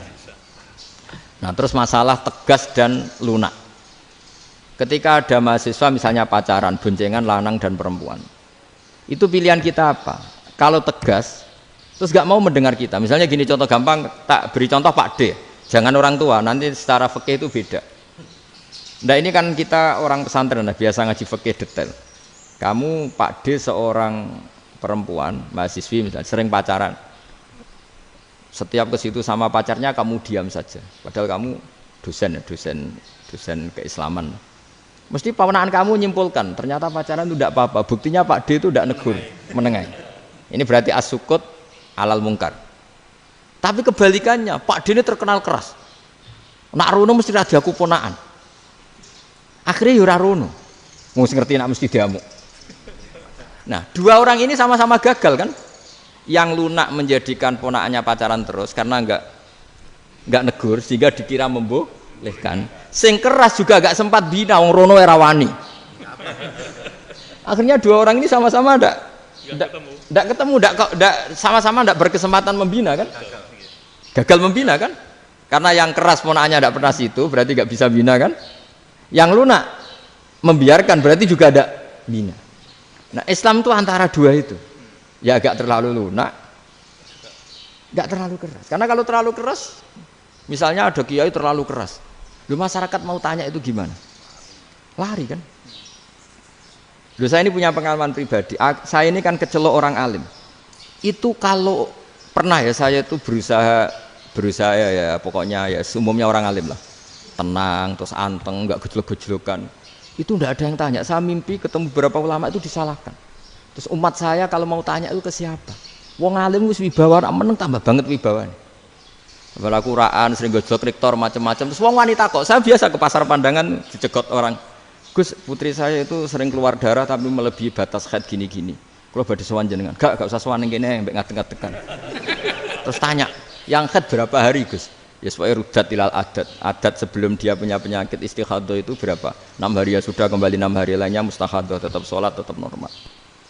Tapi kalau saya wibawa, moro pasar go tasbih duwilu. Iku mesti wong salaman njaluk donga yakin. Tapi baru kayak rada uraan ketemu wong-wong. Dol pening ndi? Mak pening ndi? Gus beneran Gus ketemu jenengan kula wingi badhe tuwa kok. Akhirnya tanya. Dadi uraanku iku amdan. Lha nek sampean asli, iki asli uraan. Karena ndak uraan lah tetap ndak wibawa kan. Jadi baru kayak uraan itu ya banyak. Saya itu kalau ngantor di Jogja itu banyak orang yang tanya. Ya biasa tuh tanya macam-macam. Karena saya uraan. Ke pasar ya orang, bahkan di bis sering ketemu orang. Wah beneran Gus kalau badhe sowan jenengan badhe tanya ini. Ya sudah di sini aja. Jadi semua itu diilmoni. Nah, Nabi itu punya sisi yang dua-duanya jalan. Memang beliau luar biasa, dipilih Allah yang luar biasa. Nabi ketika wibawa itu banyak sahabat yang bahkan mengenali wajahnya aja tidak bisa.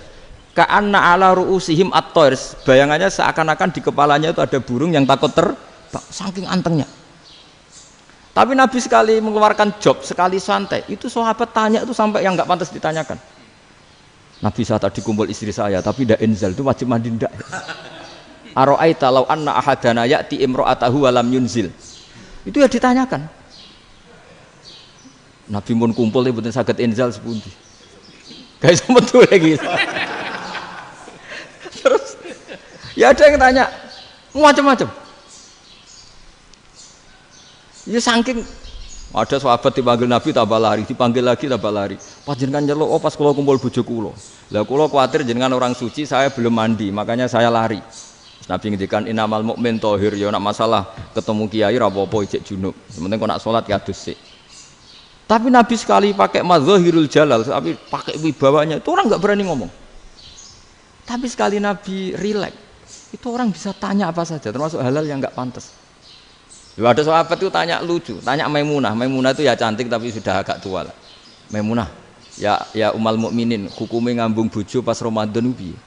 Wah gak roh aku, gak tahu diambung kan Nabi pas Ramadan. Tanya Saudah, wah malah ngarah diambung kalau Saudah itu kan wis tuwa itu. Lucunya istrinya jawab, tanya Aisyah yang mungkin Nabi, iya yang mungkin tanya Aisyah. Itu yang usul ya istrinya Nabi Maimunah. Selalu Aisyah, tanya be Aisyah. Ya Amirul ya umal mukminin gini. Wah Aisyah yang cantik masih perawan kan. Qabbalani Rasulullah bahwa Nabi biasa ngambung-ngambung pas Ramadan dan beliau tetap puasa. Akhirnya fakih ngarang kan wa takbil fi Ramadan wa tublah la tubtilu shauma ngambung ora. Iku udah biasa di sini. Ya nasi bojone ayu. Ndak ini artinya seasik itu gitu. Jadi garwane Nabi sing ngrasa rodok tuwa. Wah, aku ora tahu ya. Kok Aisyah. Serilek itu dulu itu. Maksudnya orang Islam pertentangan itu. Maksudnya ini ya balik semua ini bedanya orang pesantren sama orang kampus. Kalau orang kampus mau cerita agama itu rahmatan lil alamin, tapi nyontokno rileke ora iso. Agama itu rilek, tapi nyontokno rileke ora iso. Mergo ya rapati ngaji. Contohnya ora iso, dadi mau gawe kaidah kok Islam itu rahmatan. Jadi Nabi itu lah, Allah juga gitu. Allah itu kalau sudah memperlihatkan madzahirul jalal, itu mbok malaikat Jibril rawani. Ketika Allah dengan madzahirul jalal. Tapi kalau Allah dengan madzahirul jamal, madzahirul apa? Jamal. Iku ya gojol-gojol kan ambek makhluk gojol. Ya buli-bulian cara sakniki. Ya sampean delok ning hadis syafaat itu, akhiru man dakhalal jannah atau akhiru man kharaja minan nar, itu di beberapa judul. Ada seorang rojul yang ahli neraka ya, dintas mbek pangeran terus ditudono swarga. Gusti swarga, ngiler tok ora wong wayu ora, wis wong ngiler tok. Ngger njaluk Gusti mosok roh tok ora oleh mlebu. Jarimu asal mlebu metu kon neraka ora njaluk-njaluk meneh. Sumpah lho ya, gak njaluk apa-apa meneh. Mboten Gusti. Sekali saya keluar dari neraka ndak akan minta apa-apa lagi. Wis. Wallahi, wallahi. La as'alu ghairaha. Mesti ghaira khuslah, ghaira tilkal khuslah. Ya niku pokoke selain keluar dari neraka saya ndak akan minta lagi. Didono swarga wong do kelon seruwibet kan. Sing bojone elek kan dendam dadi ning swarga iku. Swarga iku wis macam-macam. Gusti mosok roh tok ora oleh mlebu. Jarine janji ra njaluk meneh. Akhire ya wis didelokno neraka. Jadi pangeran jawabe gampang didelokno neraka. Roh neraka begitu menyakitkan, begitu ngeri. Sudah Gusti saya ndak minta surga. Sementing enggak masuk neraka. Rabbana srif anna adzab jahannam. Setelah lama itu diadepno swarga njuk mlebu swarga. Terus diadepno neraka. Akhirnya ya sudah. Saiki mlebu swarga gak apa-apa. Iku jawabe lucu. Atas tazi jenengan ngenyek kula. Wong karuan ra ahli swarga kok mlebu swarga. Terus akhirnya mlebu swarga. Kan mlebu swarga tamanna, sangen-angen sing mbok jaluk apa? Barang angen-angen yang indah-indah, laka wa asratu amsal. Ya siku tak turuti wa asratu amsalih lan lipatan ke-10. Jawabe wong lanang ya lucu. Atas tazi ubi wa anta rabbul alamin. Jenengan pangeran kok ngenyekan. Maksudnya wis karuan aku ora pantes. Terus jare pangeran la astazi ubika walakinni alama asya'u qadir. Aku gak ngenyek kowe, pancen aku pangeran. Nuruti kowe iku iso. Jadi Allah sendiri ketika dengan madzahirul jamal itu malaikat ya ono sing wani bantah. Masyhur itu kan malaikat sing bantah pangeran ataj alufiya mayufsidu fiya wasfikut. Karena Allah dengan madzahirul jamal. Sing paling masyhur Nabi Musa. Nabi Musa itu ketika Nabi Mi'raj. Nabi Mi'raj itu beliau kira-kira di langit keempat lah yang masyhur atau kelima. Ngelangkai. Nabi Musa nangis, "Ya Rabbi ini apa-apaan? Orang sing ja'a ba'di kemudian melangkai makom saya ini apa-apaan?" Jadi Nabi Muhammad kan apapun hebatnya kan junior. Kok melangkai makom saya ini apa-apaan? Enggak fair. Sampai Nabi Muhammad itu tanya gini sama Jibril. Reaksi Allah gimana ketika melihat Musa seperti itu? Jawab malaikat Jibril lucu. Ya roh khiddatahu, Allah sapal gayane Musa. Biar. Jadi lucu. Ya dibiarin aja sama Allah. Tapi wong jenenge Nabi Musa itu kekasihnya Allah. Tetap berkah bagi kita. Betul. Ketika setelah Mi'raj diwajibkan sholat 50. Gentenan Nabi Musa kelihatan nabinya. Sebenarnya Nabi Musa itu sebetulnya loh, enggak nguntungkan kita sebetulnya. Tapi yang nguntungkan. Sebenarnya enggak niat nguntungkan kita, tapi nguntungkan. Nabi Ibrahim kan di langit ke-6, keren lah. Konti jong ketemu Allah ngeten-ngeten kan sholat 50. Karena Nabi Ibrahim terkenal Nabi baik enggak bantah. Bareng Nabi Musa. Kenapa diceluk pangeran? Kula kan sholat ping 50. Inna ummataka la tutiku dalik. Wah, gak kuat umatmu. Serai-rai gak umatmu ora ngarah kuat 50 rokaat. Tapi sebenarnya Nabi Musa itu niatnya bukan membela kita. Fa inna ummati la umatku sing gagah-gagah ra iso meneh umat. Berarti sebetulnya ya itu masih pakai gengsinya gitu. Wes ngono-ngono lah sementing kita untung. Sebetulnya dia itu enggak terima wong umat saya aja yang lebih kuat. Enggak kuat apalagi umatmu. Dan terus sebutin irji ila rabbika fas'alhu takhfif. Itu berarti Allah dengan madzahirul jamal. Sudahlah, datang ke Allah minta keringanan. Allah itu baik. Minta. Ambek Allah diringana mau 5 tok. Jadi cek 45. Balik ke Nabi Musa, piro 45. Cek ra kuat umat. Wong umatku ora kuat. Jadi sebenarnya bela. Umatku ora kuat. Lho cara Nabi Muhammad model wong Malang. Yo beda umatku mbek umatmu. Ribet kan? Beda. Lho Nabi Muhammad kan enggak seperti itu kan? Enggak punya akhlak Malang kan? Akhlak. Maksudnya akhlaknya mujur itu loh, akhlak yang baik gitu loh. Ya akhlak yang mujur, bukan yang Malang gitu. Jadi Nabi ya manut. Tinggal 40 kan, dikurangi lagi 35 sampai 9 kali kan, masyhur itu. Ya kan kalau dikurangi 55 kan berarti turun naik kan 9 kali. Itu setelah 5 itu Nabi Musa aja usul, masih ragu. Itu cara Nabi munggah nentek. Ini entek ya. Terus Iya, doa tuntas betul. Bebas. Bisa bebas. Terus munggah ado-ado lha opo? Ngapain itu? Akhirnya Nabi Muhammad sudah sampun ya kalimah Allah, saya ini malu sama Allah Musa. Sudah 9 kali dan diturutin terus.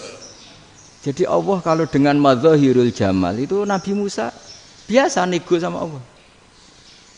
Tapi ketika Allah dengan madzahirul jalal itu Nabi Musa enggak berani. Yaitu di hadisus syafa'ah. Hadisus syafa'ah ketika manusia datang ke Nabi Adam, ya'tuna Adam. Ya Adam anta abul basar ngene isfa'li lana inda rabbik. Kamu saya minta mensafaati kita. Nabi Musa, Nabi Adam, inna rabbi qad ghadibal yawma ghadaban lam yaghdab qablahu mislah wa la yaghdab ba'dahu mislah. Ini Allah sedang murka besar dan tidak akan murka seperti ini lagi. Sudah saya tidak berani, nafsi. Nabi Ibrahim enggak, termasuk Nabi Musa ketika itu ya enggak berani. Karena Allah dengan madzahirul jalal. Itu Nabi Musa enggak berani. Sudah saya sendiri itu pernah salah. Yaitu saya membunuh seseorang yang enggak disuruh oleh Allah membunuh itu. Yang pas jotosi orang Kipti. Akhirnya datang ke Nabi Muhammad. Pas ke Nabi Muhammad, Allah dengan madzahirul jamal. Dengan madzahirul jamal sampai Kanjeng Nabi ngendikan analah saya akan memintakan syafaat kalian. Terus fa ahmadu rabbi bima hamida allamaniha rabbi. Saya muji Allah dengan pujian-pujian yang orang lain tidak tahu, hanya saya yang diajari, kata Rasulullah. Nah di sini menurut banyak ulama termasuk kitab yang saya baca, kenapa Muhammad sebagian namanya Ahmadu? Itu dari af'al tafdil fa Muhammadun ahmadu min ghairihi. Muhammad Rasulullah itu kalau muji Allah di atas cara mujinya Nabi yang lain. Jadi Ahmadu bukan dari fi'il mudhari' lil mutakallim tapi dari af'al apa? Tafdil. Fa Muhammadun ahmadu min ghairihi. Bahwa Kanjeng Nabi Muhammad sallallahu alaihi wasallam itu cara mujinya Allah di atas pujian para nabi. Makanya di sini Sayyid Ali Zainal Abidin kalau muji hamdal hamidin wa fauqa hamdil hamidin. Jadi pujian saya ini di atas rata-rata cara mereka apa? Memuji. Yaitu sirinya apa? Nabi itu tahu bahwa akhirat itu tidak bisa batasi Allah. Kamu tidak bisa nyemprit Allah. Allah, ini akhirat loh. Amal sudah tidak manfaat. Ingat itu. Tidak bisa seperti itu. Allah itu nggak bisa tunduk sama konstitusi yang bernama akhirat. Artinya Allah meskipun di akhirat tetap duwe hak yaf'alu ma yasa atau yaf'alu ma yurid. Nggak bisa kamu terus wah ini akhirat amal ra iso dikirim wong mati, amal ra iso dikirim. Ya pangeran kok mbok atur. Kalau kita yang mengirimkan tidak bisa, tapi kalau Allah tetap bisa. Makanya ada kiai mengatakan kodok qadar ora iso dirubah, itu kamu. Makanya ada seorang kiai ditanya, kodok qadar ora iso dirubah sekali dicatat selesai. Jari kiai tadi, tapi nak Allah iso. Dalile apa ya yamhuwa ma yasha wa yusbit. Nak Allah ya iso, sing ra iso kan kita.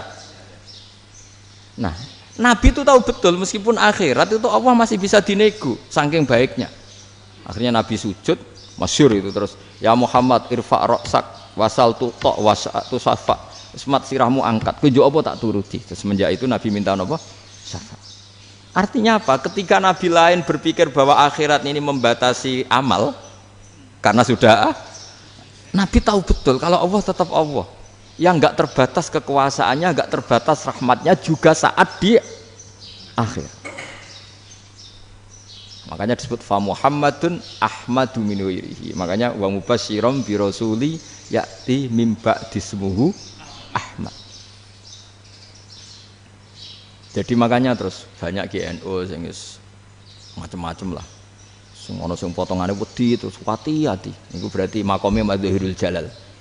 Ana sing amen guyon nek makome madzahirul jamal. Ana sing ra jelas ngene iki, sing ra jelas. Nak guyu buanter kok nak nangis yo buanter.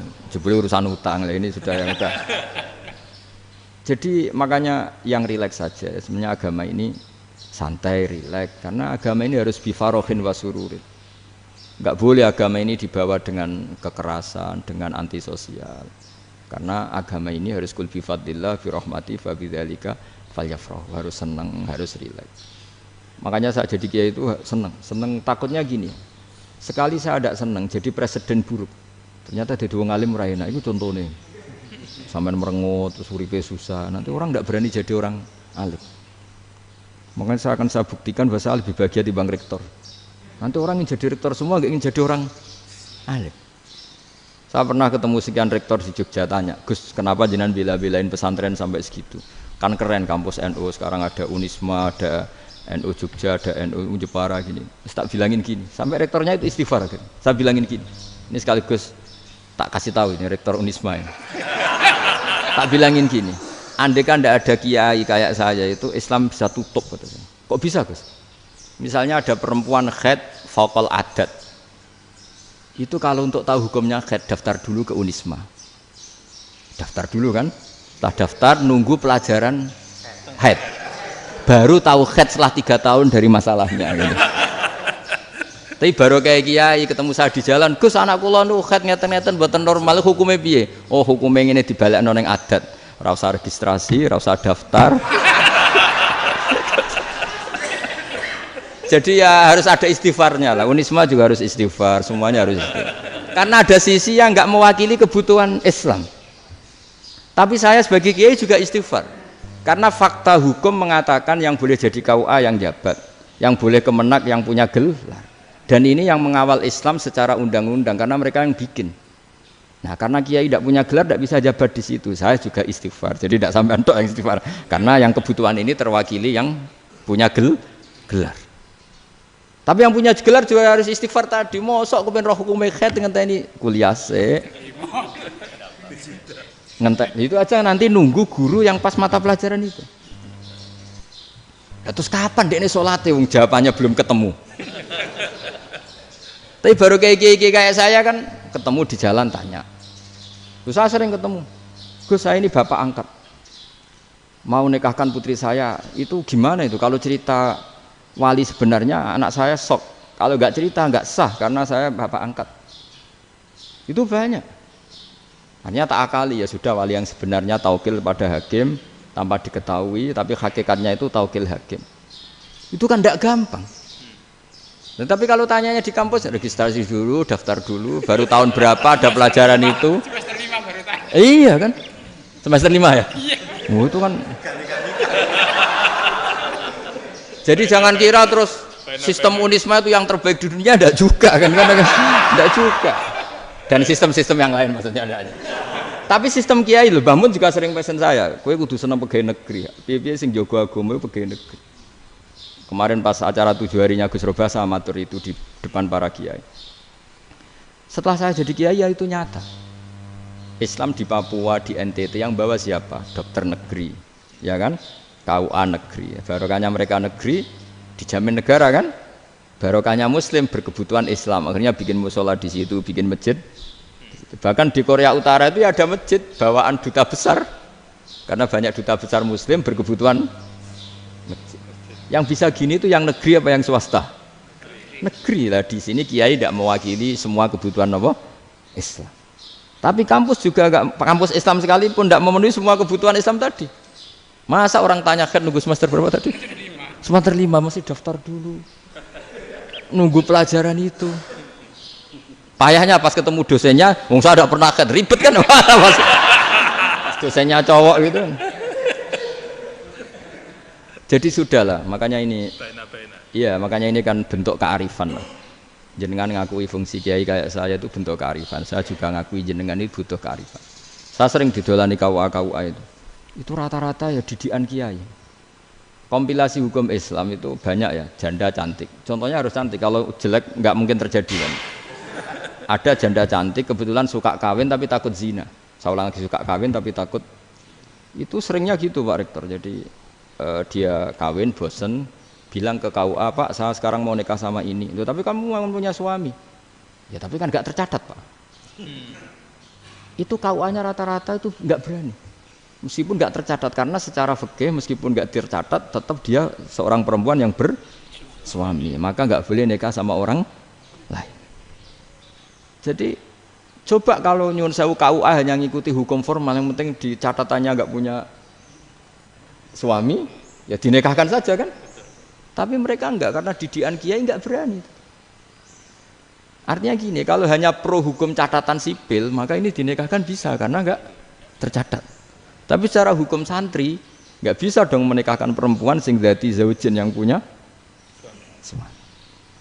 Jadi ini barokahnya kerjasama yang baik. Jadi di masyarakat itu tertanam didikan kiai, nggak boleh nikahkan perempuan yang bersuami. Tapi di KUA ngikuti hukum formal. Dan di Indonesia itu KUA itu rata-rata konsultasinya ya sama kiai. Sehingga ya nggak berani akhirnya meskipun aku ya wedi mlebu neraka, Mbak, gak iso. Dan itu banyak.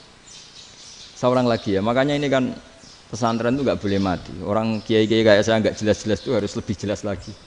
Karena ini yang on time, yang online, yang siapa saja bisa tanya. Saya itu SMS saya itu nggak punya HP WA. HP jadul itu SMS-nya tiap hari entah berapa. Orang yang tanya dari Kalimantan, dari Aceh. Gus di kampung saya ada masjid 2 itu yang Samana. Ada yang dari orang perkotaan, Gus di perumahan baru ada masjid. Yang Jumatan baru orang 12, sah enggak? Ya langsung saya jawab, sah. Dalilnya ini. Ya sudah, nah, tapi kata Imam Syafi'i gini harus orang 40, itu madzhab Syafi'i, dalam madzhab yang lain gini-gini. Itu kalau tanya rektor itu kan ribet, masuk ajudan dulu, asisten dulu, panjang.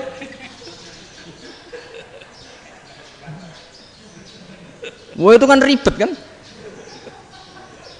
Manggil dosen dekan VAI dipanggil, dekan VAI nggak mau langsung jawab, cari dosen yang nekuni itu. Usul fikih saya nakuni itu baru seminar, nunggu dulu Mbak ini orangnya baru panjang kan? Bisa tutup Islam kalau kesuwen. Coba kalau tanya kiai kan enggak ketemu di jalan. Dulu Mbah Zubair kata Mbah Mun, saya termasuk santri yang diapresiasi Mbah Mun. Dhisik Mbah Zubair yang ngono, anak nong takok pesuan gak oleh, gak takok ning kene. Saya biasa ditanya orang ngadeg-adegan. Ya alhamdulillah ilmunya cukup, kalau gak cukup ya kok sik. Jadi sebetulnya orang sopan itu ya agak-agak ada yang ditutupi sebetulnya. Mboten prayogi teng dalan nginjang mawon matur. Ya sebetulnya sebenarnya memang ilmunya agak cukup gitu. Tapi itu sebenarnya secara fikih itu haram, menunda itu haram. Yo haram tuh, coba bayangkan ya, kalau tanyanya sekarang, Gus saya ini sudah keluar darah 1 bulan penuh, padahal normalnya hanya 6 hari. Saya nanti sholat enggak? Kalau nginjang mawon dugi kula. Berarti kan hari ini belum ada keputusan. Salat apa enggak kan? Tapi karena modus tadi, boten prayogi nggih ngendikan ngoten teng dalan nginjang tengen kula. Itu kemungkinannya 2, sopan atau goblok itu saja. Kayaknya kalau sopan enggak lah. Kayaknya enggak lah kata. Karena secara fikih itu jelas haram. Bagaimana mungkin sesuatu yang harus dipraktekkan nanti zuhur dijawab besok, berarti zuhur, asar sampai subuh belum ada jawaban, berarti nggak ada sholat kan? Makanya dibutuhkan orang-orang alim yang kultural seperti ini, dan NU menghormati kultural. Tapi Mbah Mun juga sangat menghormati Islam formal, karena tadi produk-produk formal itu bisa dilembagakan oleh negara, dan itu kita ikut untung. Makanya Mbah Mun itu kalau punya tamu KUA, punya tamu polisi sampai pejabat itu. Kenapa saya contohkan KUA? Supaya jangan kira seperti pendapat orang-orang hasud, wah mesti aja disolani presiden seneng, menteri seneng. Enggak juga, sebenarnya semua kiai itu mulai KUA sampai polisi, polsek, polres itu seneng semua, karena sama-sama diajak mengawal bangsa ini, diajak mengayomi semua masyarakat. Tapi kadang-kadang masyarakat ngeritiknya, jenenge kiai disolani menteri ya seneng, presiden, padahal yang sowan kiai itu ya mulai KUA, kapolsek, kepala desa, RT, mudin. Itu mungkin kalau tanya ya lucu-lucu. Gus kalau nate nyembelih pitik kemanian, pitiknya gue gede man. Akhirnya Gus ngerti nak kemanian langsung tak sebelah benda. Terusannya gue sah tau. Ribet. Ya tak jawab. Lah pitiknya pasti gue jek urip tau orang. Itu saya urip Gus. Wes sah cara madzhab Malik kerja urip. Karena itu ada perdebatan antara madzhab Malik dan madzhab Syafi'i. Nah cara Imam Syafi'i itu agak ketat. Hewan yang punya kehidupan sudah muttoribah, misalnya ayam jago, contohnya harus jago, karena kalau ayam kecil diikhlaskan haram. Jadi yang cilik wae kan gitu. Fikih itu ya, fikihnya orang Indonesia itu pecundang. Kalau ayam kecil gak ditanyakan, mate ra wis. Kalau jago ditabrak truk kejet-kejet. Andai kan gak disembelih pun mesti mati. Itu cara madzhab Syafi'i itu haram. Karena penyembelihan ini tidak menjadi penyebab kematian, tapi memang karena kecelakaan tadi. Tapi cara madzhab Imam Malik enggak. Andai kan enggak disembelih, matinya kan 2 menit lagi atau 1 menit lagi. Andai kan enggak disembelih. Berarti mati sekarang itu bawaan pisau apa bawaan kecelakaan? ya sudah halal gitu caranya. Nah akhirnya ya saya bilang ya sudahlah kita semuanya Malik. Jadi cara debat, cara Imam Syafi'i enggak, cara berpikir itu sudah tidak kehidupan yang normal. Yang dimana-mana penyembelian itu mematikan yang hidup normal. Jadi agak ketat. Sehingga dalam contoh kemanian, kalau dalam bahasa Jawa nyembelih agak sempurna terus pesonya jatuh atau apa itu, kalau pakai mazhab Syafi'i agak kesulitan. Jadi kalau mazhab Malik asal diselesaikan secara fauron dan juga sebagian mazhab Syafi'i itu halal. Nah orang mesti tanya gitu, Gus, wedhusku tabrak truk, eman Gus kejet-kejet. Tapi nak pitik cilik ra ditakokno. Makanya termasuk kritiknya Mbah Mun, tapi ini mazhabnya Mbah Mun ya. Kamu boleh ikut boleh ndak karena ini urusan ndak penting. Dewe wong-wong lucu, nak ditakoki yuyu muni haram mergo amfibi. Yuyu ngerti sampean? Yuyu nggih. Tapi nak ditakoki kepiting muni halal. Mergo nak yuyu haram gak eman, nak kepiting eman. Padahal alasannya coba, kenapa yuyu haram? Karena amfibi kan bisa di air. Pertanyaannya, kepiting seperti itu enggak? Nah, tapi kepiting kalau haram kan eman. Karena besar kan. Kalau yuyu silahkan haram kan gitu. Artinya apa? Fikih kita ini agak-agak pecundang gitu, agak-agak pertimbangan. Iya, ini lucu kan? Kualitatif. Coba alasannya yuyu haram karena apa? Amfibi kan? Hidup dua alam. Pertanyaannya kepiting seperti itu enggak? Iya, kenapa kalau orang tanya, yuyu haram apa halal? Rata-rata jawab haram. Tapi kalau kepiting mulai khilaf. Loh mestinya kan sama kan? Nah itu karena unsur imannya. Iya tadi. Saya juga sering melihat tonggo-tonggo itu. Ayam cuwilik sakmene ketabrak truk, enggak ada yang tanya. Tapi saya pernah jalan-jalan di Naruan sini. Ono jago ketabrak, sing duwe langsung marani kula pas saya naik motor. Gus ini halal apa haram? Nak langsung kula sebelah halal apa haram? Wis kanggo kowe halal ya halal. Karena saya tahu tak jawab haram mesti kecewa itu. Aduh. Akhirnya kiai ini beratnya kan. Ya akhirnya ya saya setelah itu Fatihah Imam Syafi'i ngapunten umat kula nu ra siap mangke madzhab jenengan tuh ndak siap.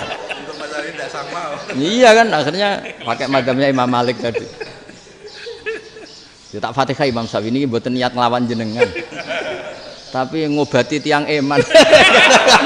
Mergo pitike besar itu. Jadi ini kan cerita ya itu makanya yang rileks saja lah bahwa Islam ini yang rileks, yang menyenangkan karena ya agama ini harus menyenangkan. Raditu billahi robba. Raditu itu senang banget, ridho itu puas. Enggak boleh beragama pertuntungan terus emosinan. Ya marem atau raditu itu marem jadi yang nyaman. Ya saya kira demikian. Assalamualaikum warahmatullahi wabarakatuh. Pelajari lho Pak. Pun. Alhamdulillah. Satu aja yang di sini benar. Oh, satu aja. Nggih. Nggih. Damel syarat. Jadi mungkin ada satu pertanyaan aja. Satu saja. Bukan keluhan. Ini mumpung Gus Bak pada Madhohirul Jamal. Iya, Madhohirul Jamal. Sebentar lagi sudah Madhohirul Jalal. Jadi gak kena ditakoni. Monggo setunggal mawon. Ya, Pak. Ini gini, ambil. Nggih. Ampun dawa-dawa terus Gus. Ya jagal-jagal ya. Assalamualaikum warahmatullahi wabarakatuh. Saya Fadil, alumni Unisma yang kuliahnya paling lama. Oh, iya. Masih di jalanan. Gus, pertama saya muhibin jenengan ngikuti 3 tahun terakhir. Sepertinya ketika Mbah Hasyim Asy'ari hadir di tahun 1900-an sampai mendirikan itu kok suasananya sama seperti Gus Baha hadir di tengah-tengah situasi genting Indonesia ini. Saya kira yang memunculkan nama Gus Baha di banyak media online yang saya amati itu malah awalnya dari kelompok bukan kita gitu. Dan itu kami melihat bahwa apakah nanti 1926 dan 2026 satu abad NU, saya kok termasuk orang yang punya apa ya, semacam harapan gitu, Gus Baha bisa, ya mungkin kalau beliau Mbah Hashim Rois Akbar, sekarang Rois Am, nanti ada istilah barulah tengah-tengah antara Rois Am dan Rois Akbar. Karena setiap satu abad harus ada mujadid, dan kami berharap Enggak, kamu aja tak angkat. itu yang pertama, artinya mohon maaf Gus. Yang kedua soal saya termasuk orang yang cukup iskal dengan peristiwa Nabi, kalau banyak disebutkan itu kisah Nabi Khidir yang atau Khodir yang dari 3 cerita itu hanya satu cerita yang saya masih agak bingung soal di situ anak kecil itu pakai kalimat, kalau di Al-Qur'an itu pakai kotala, jadi pakai anak kecil itu dibunuh seperti itu. Jadi ada istilah yang apakah memang saat itu ada syariat yang membolehkan, atau memang ada sesuatu yang secara dari Allah Subhanahu wa taala memang itu dibolehkan untuk Nabi Khidir. Jadi di antara semua cerita itu saya yang agak iskal yang itu. Kalau yang kisah soal membocorkan itu mungkin masih bisa masuk ya, tetapi apakah sudah ada ilmu psikologi yang sangat tinggi sehingga kalau ada anak-anak yang idiot itu, atau apapun istilahnya yang sekarang itu boleh dilakukan tindakan begitu gitu. Nah ini saya lebih provokatif dari Pak Rektor biasanya. Artinya mohon maaf, karena pemahaman saya ada 2 pendekatan ilmu yang masuk, satu seperti Nabi Musa, yang satunya seperti Nabi Khidir. Mudah-mudahan ada sedikit penjelasan. Siap Gus, terima kasih. Dan yang terakhir, mudah-mudahan karena Indonesia situasi terakhir saya kira kita ketahui lagi pandemi seperti ini Gus, jadi saya juga ingin pendapat Gus Baha, apakah ini situasi pandemi corona itu Allah sedang madhohirul jamal atau madhohirul jalal? Terima kasih. Assalamualaikum warahmatullahi wabarakatuh. Assalamualaikum warahmatullahi wabarakatuh. Monggo langsung mawon Gus. Ini provokatif ini kayak. Loh di situ aja kamu tanya kok terus mirip. Siapa Fadil ya? Dari peternakan ya? Tapi mau ngomong tafsir itu. Nah, mulai kacau peternakan ngomong tafsir ini mulai kan. Nah, ini ada yang hafal Quran ngaco, paling enggak setengah hafal. Enggak yang dari Unisma. Enggak begini, ayat itu kan ditutup wama fa'altuhu an amri, ya saya maknani wama fa'altu lan orang nglakoni ingsun hu ing kabeh sing kasebut an amri mergo kepinginanku ingsun. Jadi saya melakukan itu semua bukan karep saya sendiri. Jadi Khadir sendiri itu kamu untung enggak nekuni tafsir. Kalau nekuni tafsir yang kamu soal bukan Nabi Khidir, karena Nabi Khidir itu hanya satu orang. Yang kamu soal harusnya Israel. Itu ndak rektor, ndak kiai besar, ndak siapa saja dihabisin itu. Kenapa Israel ndak kamu tegur? Gimana hukumnya qatlul mukmin? Kenapa Israel ndak kamu masukkan ayat wa may yaqtul mu'minam muta'ammidan fajazauhu jahannamu khalidan fi. Ingat ya Israel. Iya kan? Nah, Israel melakukan pembunuhan itu, kadang yang dipateni nyuwun sewu orang soleh betul. Tapi wae kabundut ya. Itu Israel juga tidak atas pilihannya, tapi karena perintah. Nah, Khadir itu bukan nabi syariat, kira-kira mirip kayak Israel. Karena beliau bukan nabi syariat. Jadi ini agak aneh, ini kan orang nekuni tafsir kayak saya sampai berjilid-jilid kitab. Saya kemarin mata saya agak sakit karena saya nangis itu sudah 2 hari.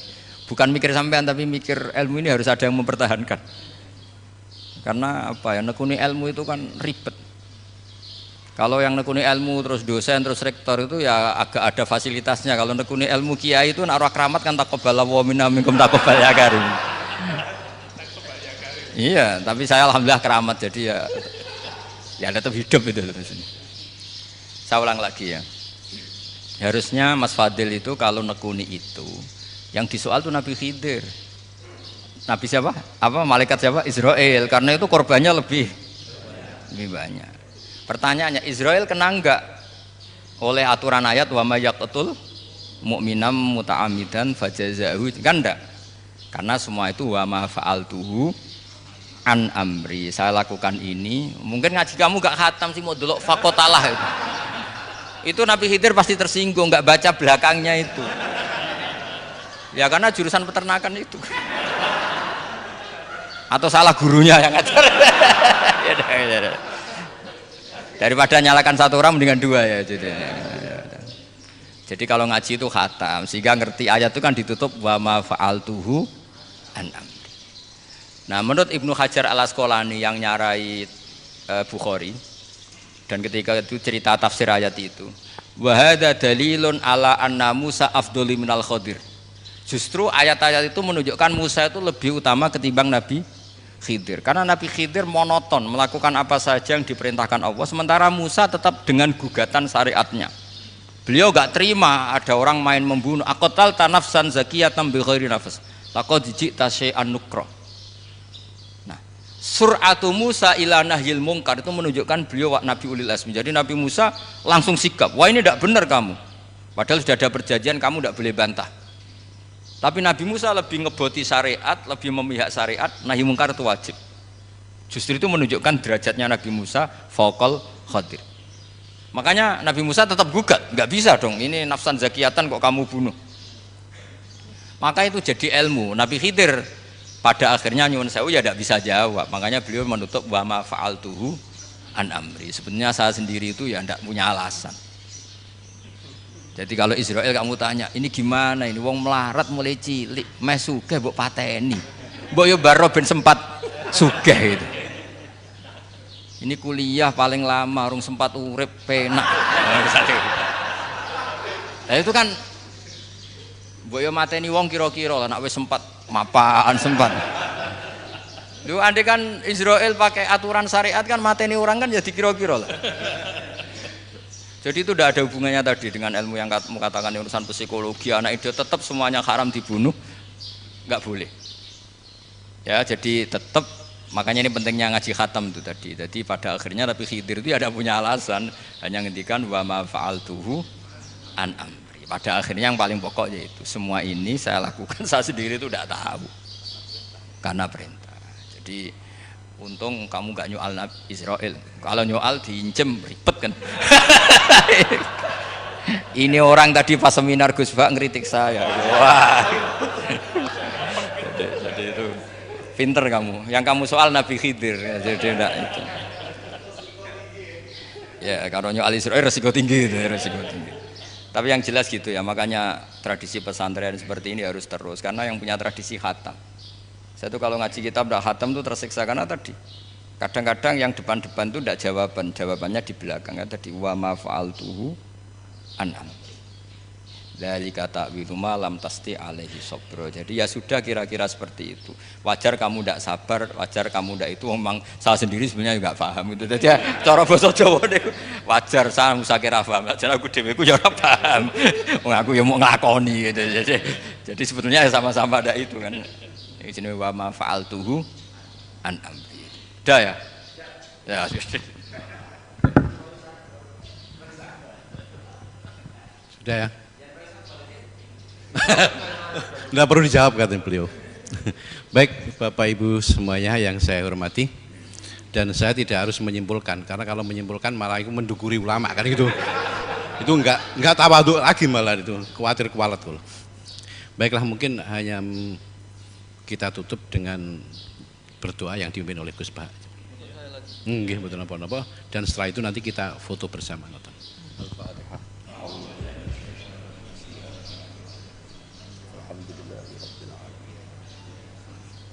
Ya kan Alhamdulillah ya nasta'in Shiratal mustaqim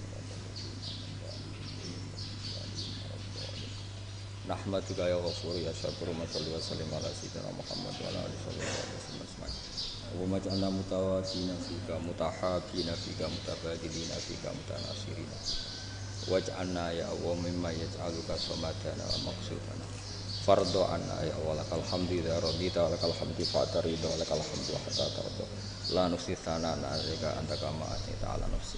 Allahumma ya ilahana bi jail basir Nabi Muhammad sallallahu alaihi wasallam ij'alna ya wa min khiyari ummati ij'alna mimman yuqimu hadzal din wa mimman yakhtumuhu wa yansuruhu waj'al ya Allah himmatana fi hadithar ila kalimatikal ulya fi ummika fatin assalamah wal afiyah fid dunya wal akhirah Rabbana atina fid dunya hasanah fil akhirati hasanah wa qina adzabannar sallallahu alaihi wasallam Muhammad sallallahu alaihi wasallam subhana rabbika rabbil izzati amma yasifun salamun alal mursalin walhamdulillahi rabbil alamin.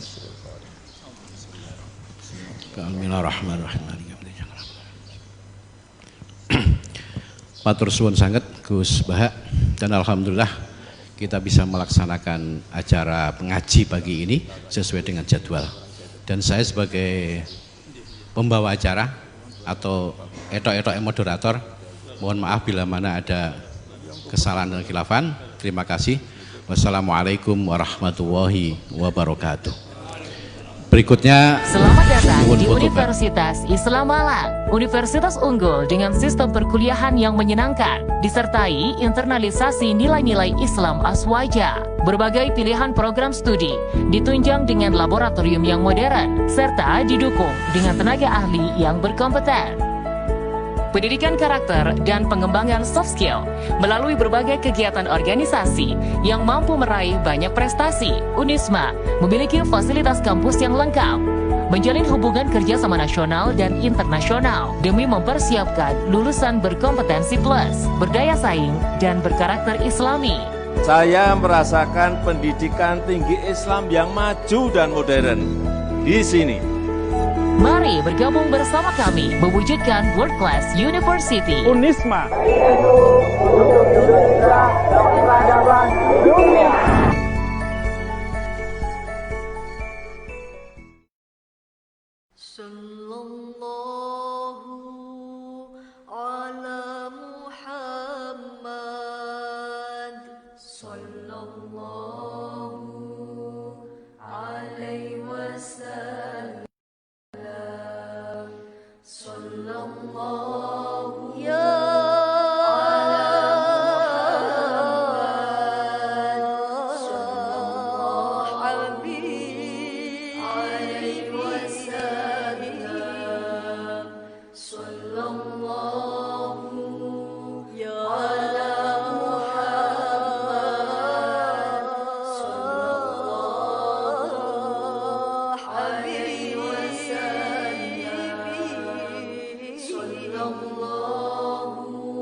Sallallahu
سيدنا محمد صلاة ترغب وتناشد وتحمس بها الجهادية وإعلاء دين الإسلام وتحمس بها الجهادية وإعلاء دين الإسلام وإظهار شعائر على طريقة جمعية نهضة العلماء وإظهار شعائر على طريقة جمعية نهضة العلماء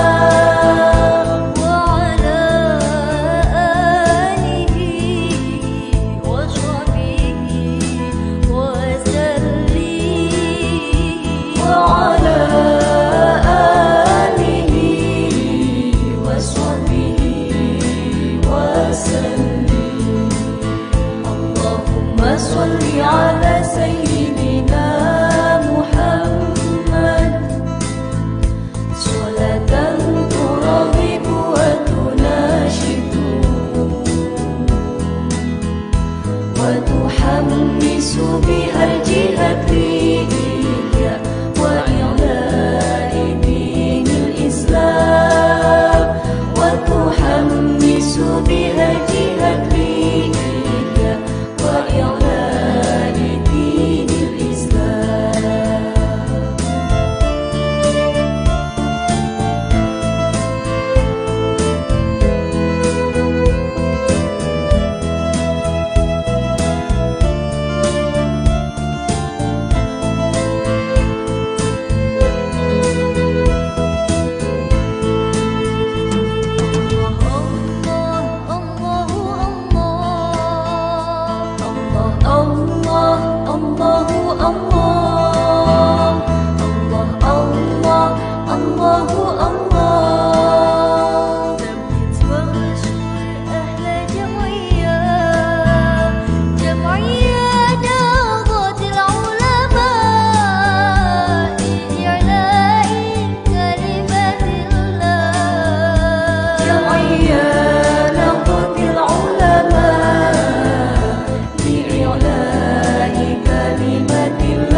صل على سيدنا محمد صلاة ترغب وتناشد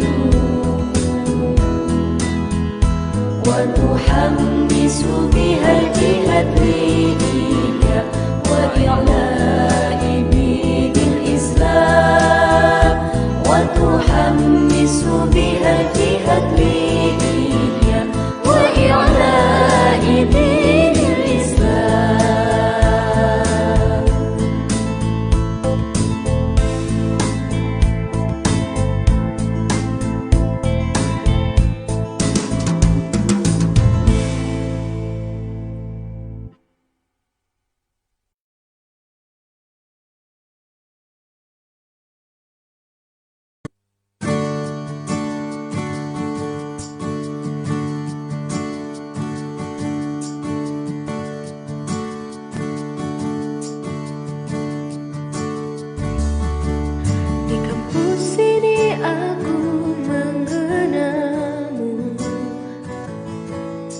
tulusnya hatimu